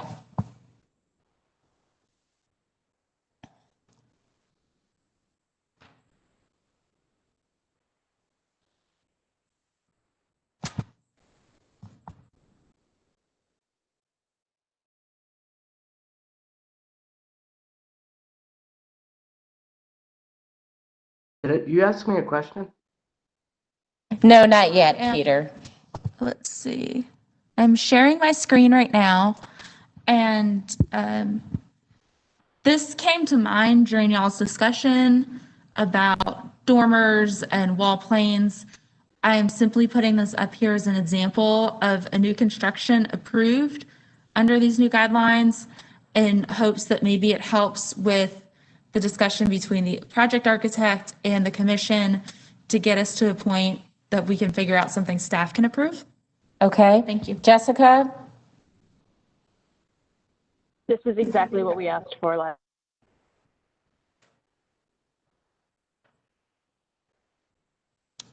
I'm sorry, will you repeat that, Jessica? Sure, no problem. This is what we asked for last time, with the wall dormers being true gables and the hinge disappearing in the middle of them. As Chris Barth pointed out, the center window is not an egress window in this project. The egress is being met by all of the other windows in that bedroom, and there is nothing preventing the applicant from changing the size of that window to meet this roof condition. Thank you, Jessica. Damon? Also to note that those dormers look like they're in plane with the thermal wall of the first floor, and probably if you're going to use that as an example, the dormers, if they can, they should be pulled back away from the thermal wall. So that's not how this project was ever designed. They were always, it's a true 2-story house. And just like the 420 Grandin, these dormers were always meant to be in plane. So Just throwing that out there. let me go back to your drawing. While you go back to that, why don't Oh, I I kick see it? it. I apologize, Cynthia. I do see where they are in your drawing, and they do seem to work as two-story. I pull back I pull back my comment. Thank you, Damon. So, Peter, based on the other home, based on what, 420 Grandin? Is that 420? Based on 420 Grandin, and some of the comments that you've heard from our fellow commissioners, do you have ideas of how you and Margaret would like to address the dormer or the front facade of the house? Yes. Because if you do, then if this is something that the commission agrees with, we can kick it over to staff. Let's do it. Yes. Okay. Yes. Okay. We need you to state something, though. Thank you. Peter, can you Need state it on the more record, particularly Peter. If we can pull up 420 Grandin Road, or I could take a shot that we will, on the second floor, mimic 420 Grandin Road and work with staff. Will that, is that sufficient, Kristen? Yes, ma'am. Okay. Jessica, Damon, because you all have been vocal and, you know, you're a builder and an architect, I'm going to defer to you. What are your thoughts on that? If Jessica is fine with that, which I think she is from what I've heard, I'm fine with that. And with Jessica's, if Jessica will second this, I will make a motion. Okay. Just a moment. Our attorney, Kristen, can Thomas, you, wants to say something. Just, Jessica, hold on for one moment. Thomas wants to jump in. Members of the board, let me just say, for this instance, while you're using the 420 Grandin address, Grandin, I have no problem with you delegating that to the staff. I would just ask that as you're thinking about this, if there are particular measurements or specifications or things that staff needs to be aware of as you're approving this, it would be good to have that as part of the motion. Only reason I mentioned that, you know, based on window size, you know, height or length of dormers, width of dormers, those things, if you want to put that in, that may need to be something as well, at least to give an idea for staff when they're checking that box. So we can be a little more prescriptive. Yes. If you just delegate all of it to say match 420, then it would have to literally be exactly 420 on measurements. In that regard, I think we got the concept, but we still need to make sure, is there anything in particular that the commission may or may not want to have? Okay, so in reference to Jessica and Damon, I'm going to state what I believe the applicant is requesting to do. And if this is okay with you, this is what we're going to go with. The applicant is requesting to turn these, I'm circling on slide 96, dormers into dormers that look like these dormers. I'm circling 420 Grandin. The eave line in between the dormers right here on 420 Grandin and the eave line on slide 96 right here, this eave line will be lowered to be equal to the eave line on the left and right that I'm pointing out. And if they do that and lower the eave line and make the window smaller, then that will be a design that you are agreeing staff can approve. Okay, that's fine with me, Jessica. Is that along what you're thinking?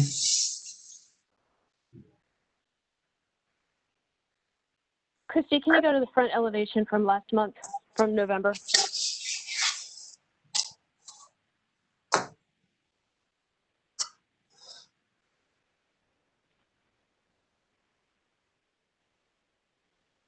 Okay, so we're looking at the front elevation from, we're looking at the front elevation from November. where we are looking at a primary side-to-side gable that has gabled wall dormers towards the front, similar to 420 Grandin. And our request was that there be a modification so that the roof in between these two gabled wall dormers be a continuation of the primary side-to-side gable and not hinge. This window in the center is not an egress window. The egress is met by the other windows on this house. So all that needed to happen was this fascia board to come in line with the fascia boards on the corners so that this was one roof plane in the top and did not hinge. That is similar to 420 Grandin, but it is not the same. Were this any other applicant, this commission would say we need to see it because it's on the front of the house. And I think we've been bullied into this situation. I may be in the minority on that. Christy, can you go to the back elevation from November?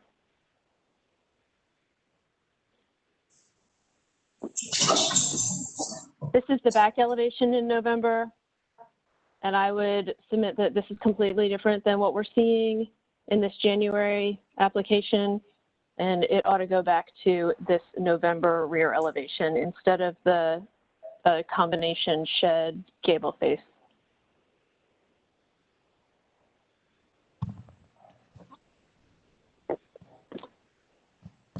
May I speak? Jessica, thank you so much for those comments. I Peter, speak? before you jump in, Peter, I want Commissioner Lineberger to speak. She's been waiting for a moment, and then we'll kick it back to you, Peter. I was going to have you come back. Oh, sorry. I was going to have you go back to that back elevation for the same reason. Because I just wanted, before we made a motion, I wanted to make sure we addressed that back elevation. But I was thinking the same thing. The Grandin Roadhouse is a great example, but it's totally different from what the original intent was when we reviewed this before.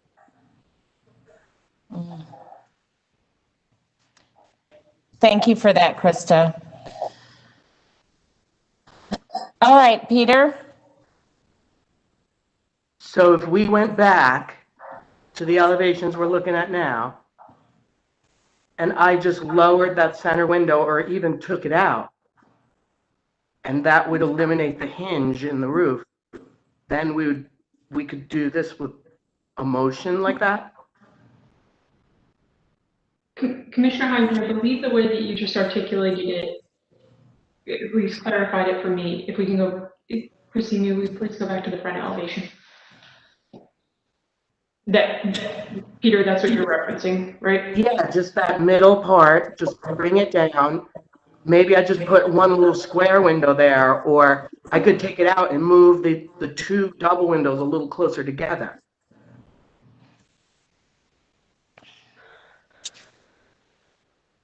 Yes, that was the motion. And I'm sorry, I didn't mean to bully anyone. I hope I don't come across as bullying the commission.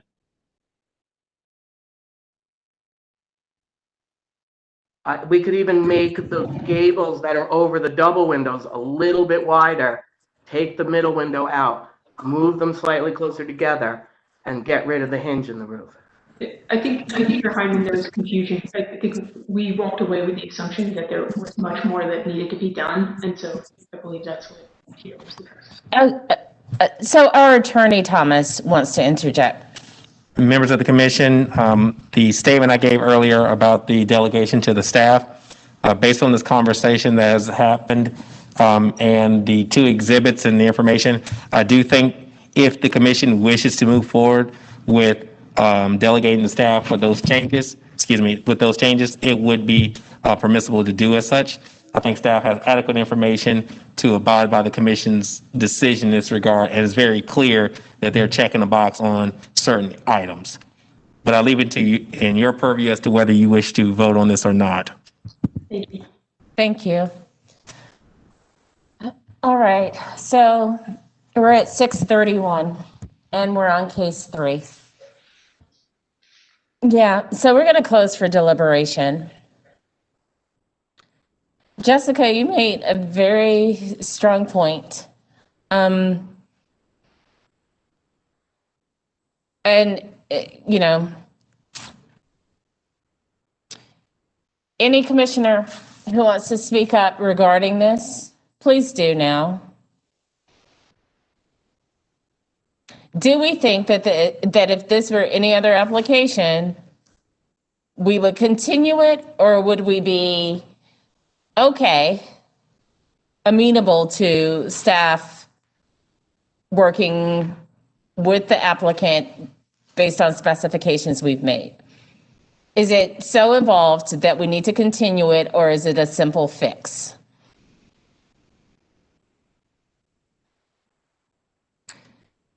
I'll do a round robin.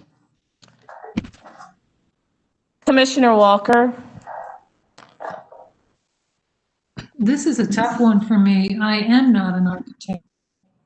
And this is a fairly complicated piece of house here we're looking at.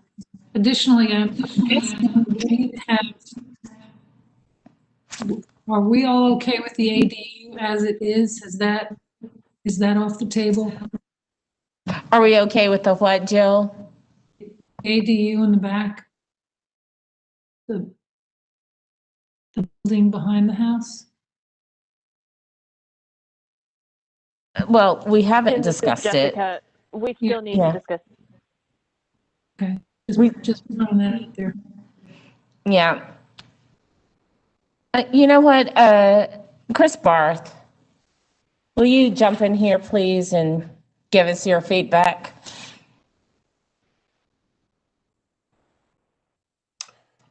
I mean, I'm pretty torn. I think the main issue here is that dormers are supposed to be disengaged from a main roof plane, architecturally speaking.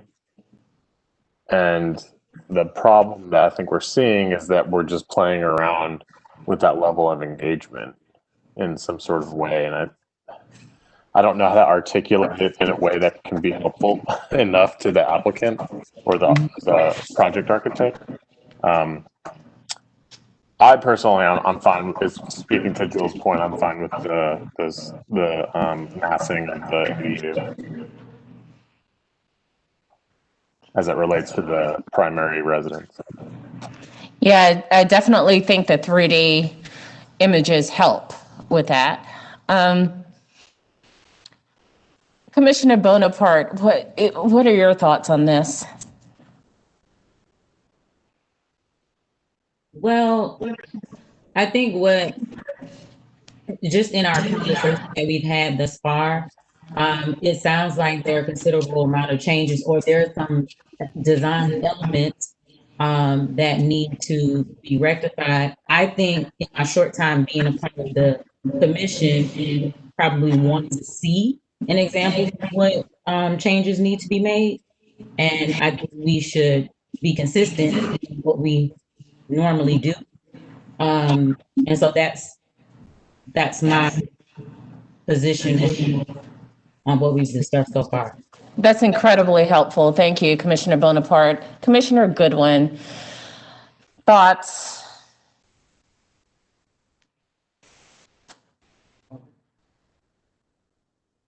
I really don't know that I have anything to add. Am I hearing correctly that the solution would be to eliminate the shed dormer on the front elevation and then make the other two dormers just through the cornice dormers? What I'm understanding is that there are a number of ways to deal with this, this particular challenge. And to Commissioner Bonaparte's point, when we've had this as an issue, it has been a continuation. Jessica, I'm going to circle back to you. Do you see this as a continuation, or do you feel like it's something that staff can handle?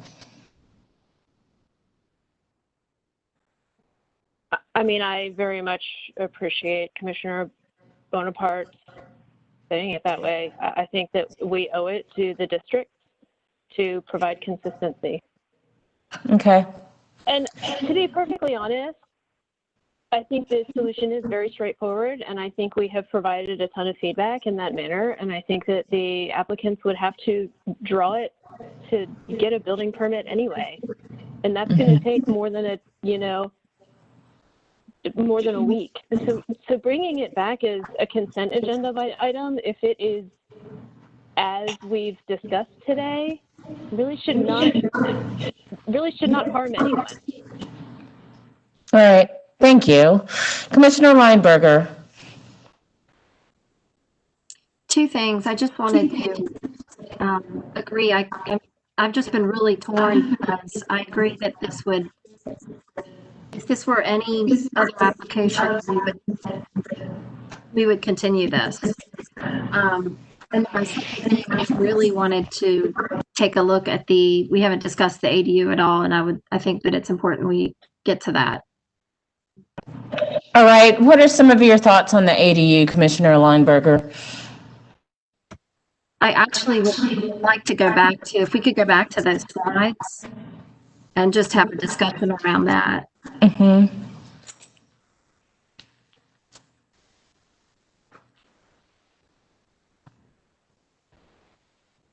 I agree, the 3D has really helped quite a bit.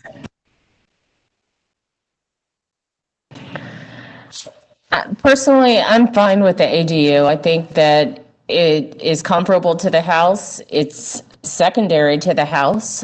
The 3D images help show that. And so that's where I stand on it. Do you have different thoughts, Krista? Can we go back to the garage door elevations, please? I felt like there was some detail there that needed to be addressed.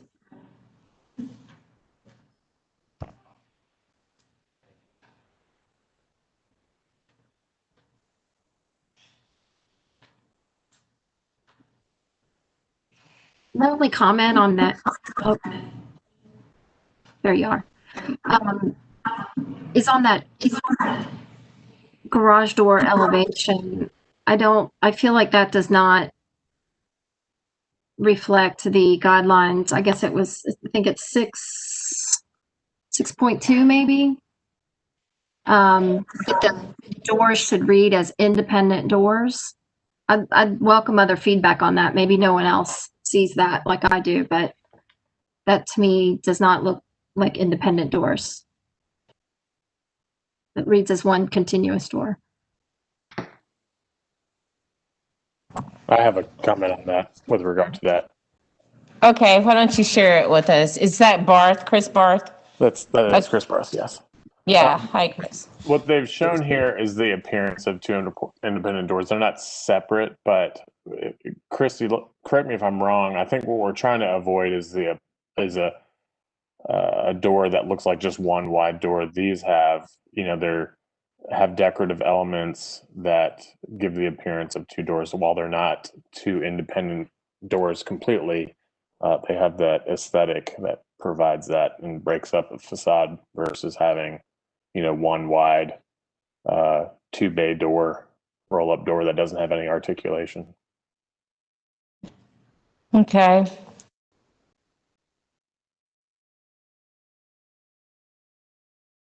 I'm going to try and find the guideline. Someone help me that speaks to It's it. guideline 8.9-6. 8.9-6.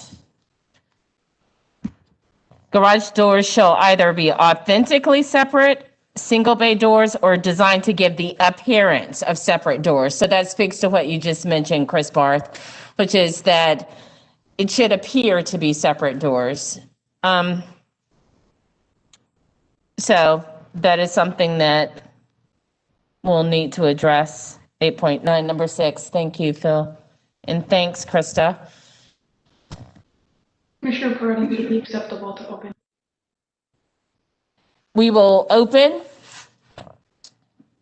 Yes. I just want to make a quick comment about the doors. In the original submission in the write-up, it does reference that it will appear as two distinct bays. So that was included in the original submission that was back in September. So we did note that guideline, and it will have the appearance of two separate bays. I'm sorry, I missed that last part, Margaret. We did note that guideline in the September submission, that the garage doors would have the appearance of 2 separate bays. It's in the write-up, in the slide package that you guys have, and the garage doors will have the appearance of 2 separate bays. Okay. Here in your elevation, it looks like it doesn't look that way. Maggie, would you be opposed to just having 2 garage doors? The unit will have the appearance of 2 separate bays. I'm asking you, would you be opposed to having 2 doors? I would rather go with the plans that could help us get approved. And it was included in the September submission in writing, and it was not brought up since then. Okay. And the design hasn't changed for the doors. Okay, so this Christy has some things. Yeah, this is Christy. We can avoid this whole topic of conversation. This is something that staff can work with the applicant on, whether it's detailing it out like 2 doors or separating it as 2 doors. Since it's a rear elevation of an ADU, we don't even need to talk about it. Okay, so we don't need to address the rear doors. Staff can handle that. What we should address is the front elevation, because that's been the topic of conversation for about an hour now. I think we should move forward with a motion. And by the way, I'll reclose. So who's ready to make a motion on this? This is Damon. I'm willing to make a motion which will allow this to be staff approved. That there's only one thing I don't understand, and that's the rear elevation issue, because I think the front elevation, the applicant is willing to make a small window and take that fascia board across between the 2 windows, which was suggested earlier. So if someone could tell me what the rear elevation issue is, I will make a suggestion that we can approve and we can make a motion. Damon, this is Christy. Staff can tell you they want to go back to the November rear elevation. Okay. All right. So I move to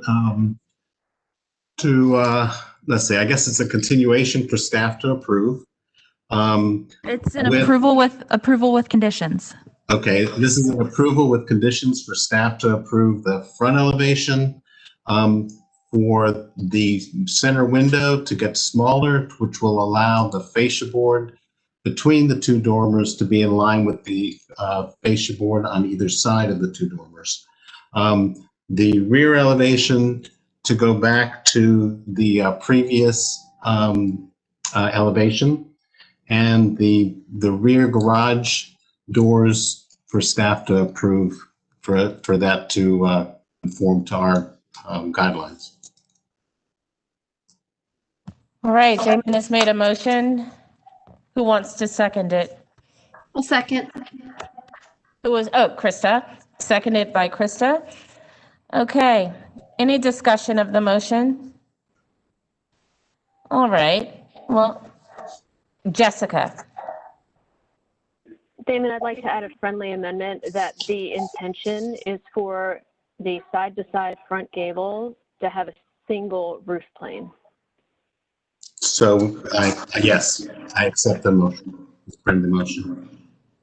Okay. And Krista, are you good with the amendment? Yes, I am.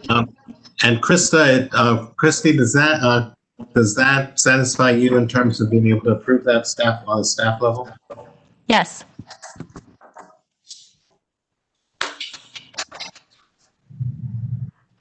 All right.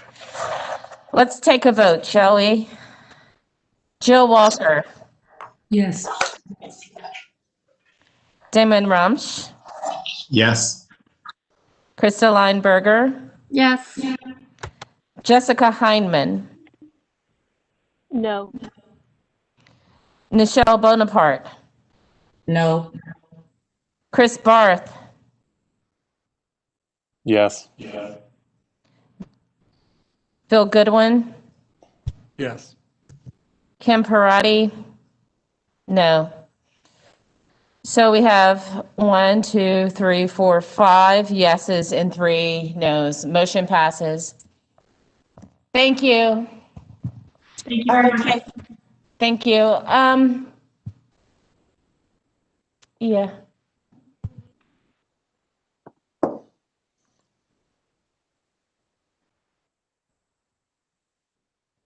Sure. Okay, so we are at 6:47. Just a moment.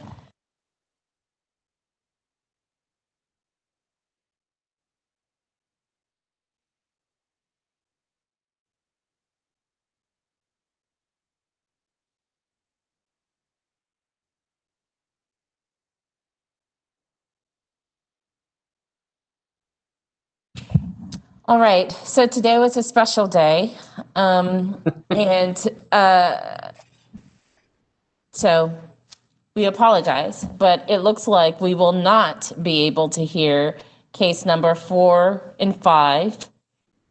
We will hear 6, 7, and 8. And then 10 through 15 will have to be deferred. I'm sorry. Along with 4 and 5. Right, so I'm sorry if it was confusing. We will defer cases 4, 5, and 10 through 15. Thank you for your patience. Yes, Thomas? I'm sorry to interrupt, but number 9. Why is okay? Number 9 has been deferred by the applicant until February anyway. All right, that works. Thank you. Sorry. Hi, this is David Wales for number 4. Why are we being deferred? Because we have less than 15 minutes left, and to get through your case in the following one, we just don't have the time, David. Okay. I know it's very frustrating, but this is where we find ourselves. Okay. All right. So let's move on to number 6, the consent agenda items. Those move quickly, assuming that they stay on the consent agenda and don't get bumped over to a hearing. Krista? I just wanted to ask, I didn't hear you mention anything about 8. So are we doing 6? Are we trying to do 6, 7, and 8? Yes, I did mention. Oh, I'm sorry. Consent agenda items we will do. Okay. The other ones that require hearings and deliberations, we will not do. Okay. Thank you. Thanks, Krista.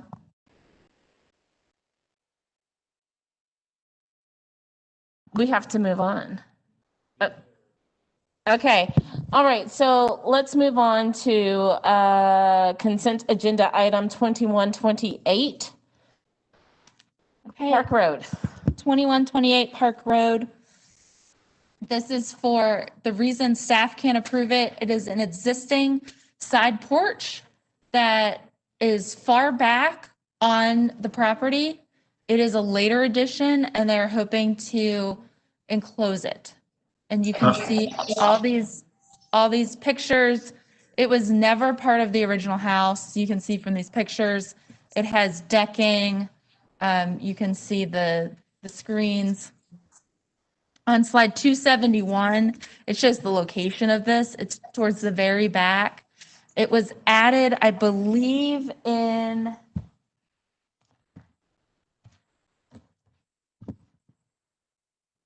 2000. Oh, I don't have it in your. It was added under old guidelines a long time ago when this entire house went under a total renovation.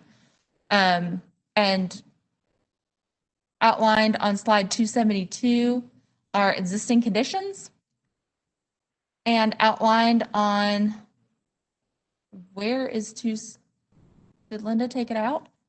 Where's the slide?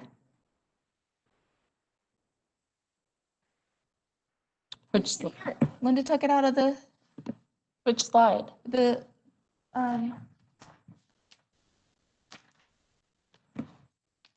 It's 8. Slide 13, is that? I'm missing a slide. Yeah, you're missing 13. Yeah, hold on. I'm gonna switch to the online version. Kim, this is Damon. I Yes, have to Commissioner. recuse. I used to have to recuse myself from this, and I just want to make sure you have quorum. Thank you so much, Damon. I had that written down and I didn't speak to it. So let's see, we have, just a moment. 1, 2, 3, 4, 5, 6, 7. We have 7 of us, so that's quorum. All right, so we are going to let the record show that Commissioner Romsch is recusing from this one.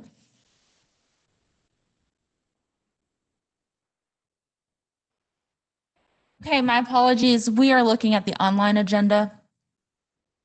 So the change is, once I get through all these pictures.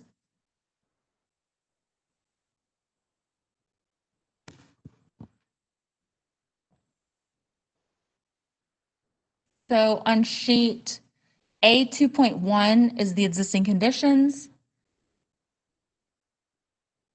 And then there is a second sheet, A 2.1, which I am currently on and circling, is the proposed condition for the side porch.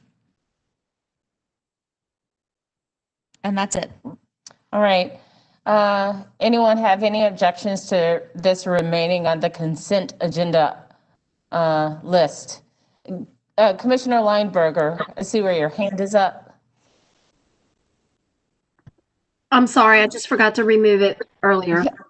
Okay, Sorry thank you, about that. Krista. Commissioner Walker? Yeah, I just have a question, simple question. I'm guessing that it's okay that there's just now a 4-foot setback as there was always. I just wondered if now that it's enclosed, is that also okay since 5 is the required side yard? There's a setback? letter. Yes, there's an email from the zoning staff that says that it is fine. Sorry, thank you. Okay, any objections to this remaining on the consent agenda list? I see where Cindy's looking for a card. Oh, okay. All right, I forgot. How do we do this? Yeah, so Jim was the lead on this one, but he's gone. Anyone want to jump in and make a motion, please? 6:54 people, anyone? I make a motion to approve this project as designed. Okay, thank you, Chris. Second. Anyone want? This is Thank Jessica. you, I'll thank second. you, Jessica. Okay, and now we vote. All right, Phil, Yes. Chris Barth, Yes. Nichelle Bonaparte, Yes. Jessica Heineman, Yes. Krista Lineberger, Yes. Jill Walker, Yes. Kim Parati, yes. So that is 7. The motion passes 7-0. Okay. The Let's next application is 1628 Wilmore Drive. It is a corner lot that no houses face this street. So all the houses either face Wilmore Drive or Merriman Avenue. They're looking to add an addition and a garage. And I think we should note for the record that Commissioner Rumps has rejoined the meeting and is no longer recused. Thank you. You will see on slide 282, they have located the garage at the back right corner, set as far back as possible that the lot will allow off of Spruce Street. The rear addition is also outlined in gray right here on slide 282. The floor plans, nothing is changing on the front elevation. The changes are all to the rear. The addition is separated with a corner board on one side and an offset on the other. And it is actually redoing a former addition that is on this house and expanding it. All right. Any objections to this remaining on the consent agenda list?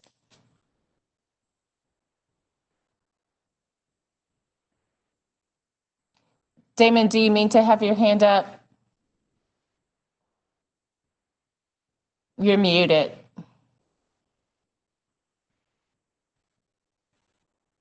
Damon? Damon, are you there? Damon is not there. Okay. So Damon not has at his not. chair. Yeah, Damon is not, let the record show, Damon is not a part of this vote. All right, Krista Lineberger? Yes, I just want to clarify. So if we leave this on the consent agenda, do we have no discussion? Right. If you want to discuss it, that's perfectly fine, but we'll need to kick it over to the agenda. Okay, I just was making sure. Yes, I think this needs to go to agenda. Okay, all right. So we will add this to the agenda, and that means we will not be hearing it today. Yeah. Okay. Thank you. Okay, so now we are, Jessica, you, just a moment.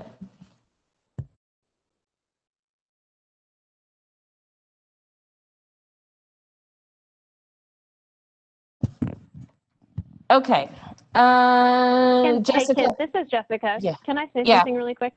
Please. This is directed actually at maybe at Krista. It might address your question. I had submitted an inquiry about this one. If your discussion is quite simple, my understanding is you could make a motion to approve it with a note. Is that correct? Okay. Like approved with a condition. But if Okay. you feel if you feel it warrants further discussion, then you move it to the agenda, is my understanding. Okay, so then Krista, the discussion that you want to have, that you feel we need to have about this one, is it an in-depth discussion or just a quick question or note? Well, I feel like I'm really open to what everyone else thinks, if anyone else had any other thoughts on this. But to me, this wasn't something that we could just do a quick note. I think there are design guidelines that need to be adhered to. Thank you for saying that. So then that means that we need to put it on the agenda and we will hear it, and, you know, we haven't discussed this out loud yet, but we might have another meeting, a second meeting this month because we are way behind. Okay, so let's move on to the next item on the consent agenda list, the last one, 1316 Thomas Avenue. Okay. Let the record show that Damon Rumsch is back. Damon? I'm here. I'm here. Okay. All right, perfect. Thanks so much, Damon. So we are on number 8, 1316 Thomas Avenue. Number 1316 Thomas Avenue, this was approved by the commission. There is a slight, when this went for engineering, the engineer needs to change the height 5 1/4 inches for the entire structure overall because of the minimal floor system needed.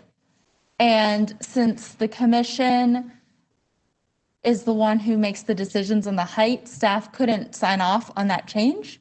So it is just here to get the blessing of the commission with the height differential needed for the floor system. And it is outlined on slide 297.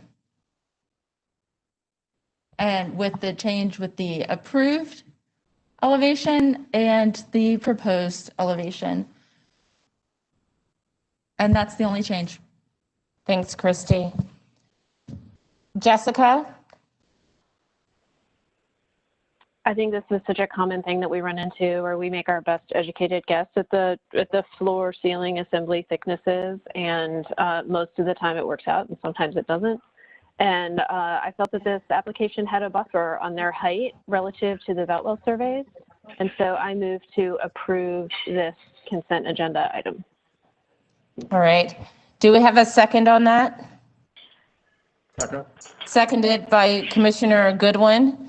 Any discussion of the motion? Damon, do you mean to discuss or no? Okay. Nope. Okay. All right. So let's vote.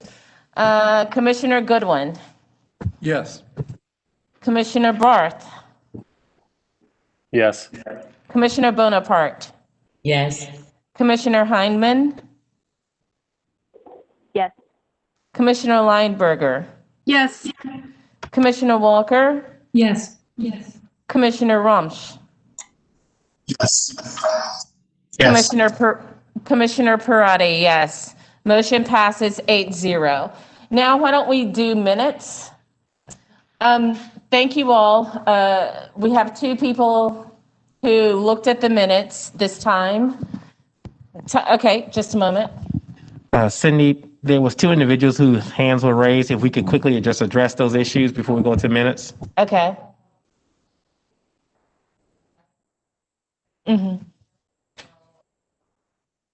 Justin is a neighbor to application number 4, 1901 Southman. Okay. So why don't we take Justin first, since he's for number 4. Justin? Yes, can you hear me? Yes, we can hear you. You know that we're not hearing the case this evening? Yep. Okay. It's a general question.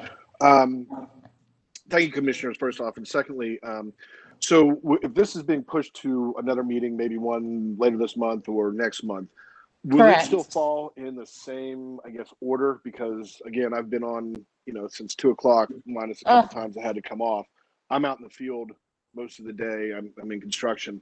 So it does make it kind of difficult for me to try to do things and still be following where it's going and not miss it.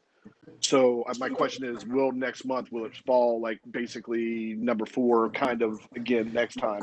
Or will the stuff that has been pushed from this meeting be, pushed to the front of next agenda?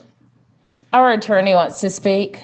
Sure. So Christy is primarily handling the agenda, but typically when items are pushed off the agenda, those items that were not heard are immediately moved to the front of the agenda for the following meeting. So in this case, being that it was number 4 and number 5 would be the first 2 that we would hear for the next meeting that we would try to schedule. Even if it's under addition and not under, say, new construction multifamily. Yes, sir. Okay. Because we didn't hear it tonight, it should be one of the first 2 cases we should hear at the next meeting in that regard. We will, depending on what the commission does tonight, either you will hear their new date or we will send out a notice to you of that actual date and time. Awesome. Okay. Well, that answered my question. I do appreciate it. Thanks, Justin. Thank and you. The next person, Robert McLean. Mr. McLean? Yes, it's Robert McLennan with number 5 at 628 Woodruff. Yes, just sir. a couple of general questions. I think you answered it on the alternate dates. I guess you'll let us know when that time is. Sure. Yes. Okay. Now, is that just with the whole commission, or is this a smaller group, or is you can only see everybody at once? Oh, we're going to determine that. Okay. Okay. And once that's been determined, we'll let you know. We appreciate your patience. Again, it was a special kind of session today, and so we'll try and get you in as soon as possible. Okay. Yes, I had to review some documents today, so it worked out for me. I just had you playing in the background. So. Well, good. Thank you so much, sir. Yes. Another question along with that before you let me go am I able to make any changes or like additional information for this? Because when I saw you flip through the pages, you look like you had some old slides in there. Yes. Yes. Okay. Yes, you can submit. It depends, but the issue will be if you submit too close to any meeting, it may bump you off that agenda. Okay. Will I get guidance on what's too close? Like what's Yeah. Robert, this is Christy. Like I did this last time, we could accept some minor changes through yesterday. Okay. And we'll give you another date for some minor changes. If you want to completely revise the plans, I can also, once we figure out when the meeting date is, if we have a special meeting, I can give you the drop dead date for that as well. Okay, no, it's not any major changes. It's just maybe some clarification I may want to add to this, given what I've learned today. So Okay, cool. it's along Yeah. those lines. Yeah. Absolutely. I will work with you on that. Okay, well, great. All right, those are my Thanks. questions. Thank you. Thank you so much. All right, have a great night. You too. All right, so we had 2 people look at the minutes. Will you tell me who you are? Me, Jill Walker, You, Jill Walker. Jill, who's your partner on this? and Krista Lyons. Krista. All right, Jill and Krista, you all looked at the minutes. Any corrections that need to be made? Well, I'll go first since I'm right here. I between 3:30 and 5:01, so I will, I can't speak for those portion of the minutes. And the only thing I could find was on page 13, when we reviewed 1901. It says that I was not present, but I was present. Otherwise, Okay. everything's good to me. All right. And you, Krista? They looked good to me. I didn't find anything that I didn't recall happening or anything omitted. Okay. So will one of you make a motion to, I guess you, Krista, since you were here the entire time, make a motion to approve the minutes with the correction that Jill mentioned? Sure. I make a motion. It's the December minutes, correct? Yes. Yeah. Mm-hmm. I make Okay. I make a motion to approve the December minutes per the edits by Commissioner Walker. All right. Commissioner Walker, are you going to second that? I'll second that. Okay. All right. Any discussion of the motion, commissioners? All right, let's vote on it. I was I'm not sorry. here for the December meetings, so I don't know if I can vote on this one. You can still vote on it. Oh, okay. Okay. Right. Okay, so Commissioner Goodwin, Yes. Commissioner Barth, Yes. Commissioner Bonaparte, Yes. Commissioner Heineman, Yes. Commissioner Lineberger, Yes. Commissioner Rumsch, Yes. Commissioner Walker, Yes. Commissioner Parati, yes, 8-0, motion passes. Thank you all. Christy, do you want to speak to the,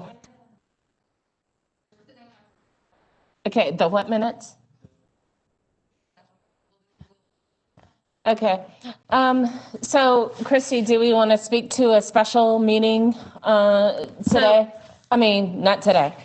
Procedurally, Thomas has informed me that we have 2 options.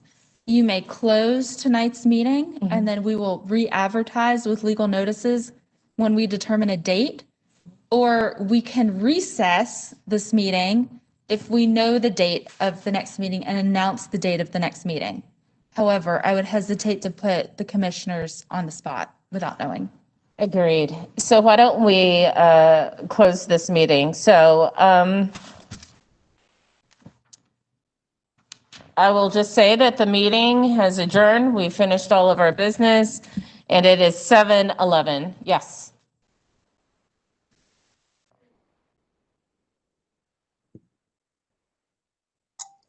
Goodbye, and thank you for ending on time. Hold on for, okay, all right. So thank you, Damon. Thank you, commissioners. We appreciate your time. Thank you. Thanks. Good night.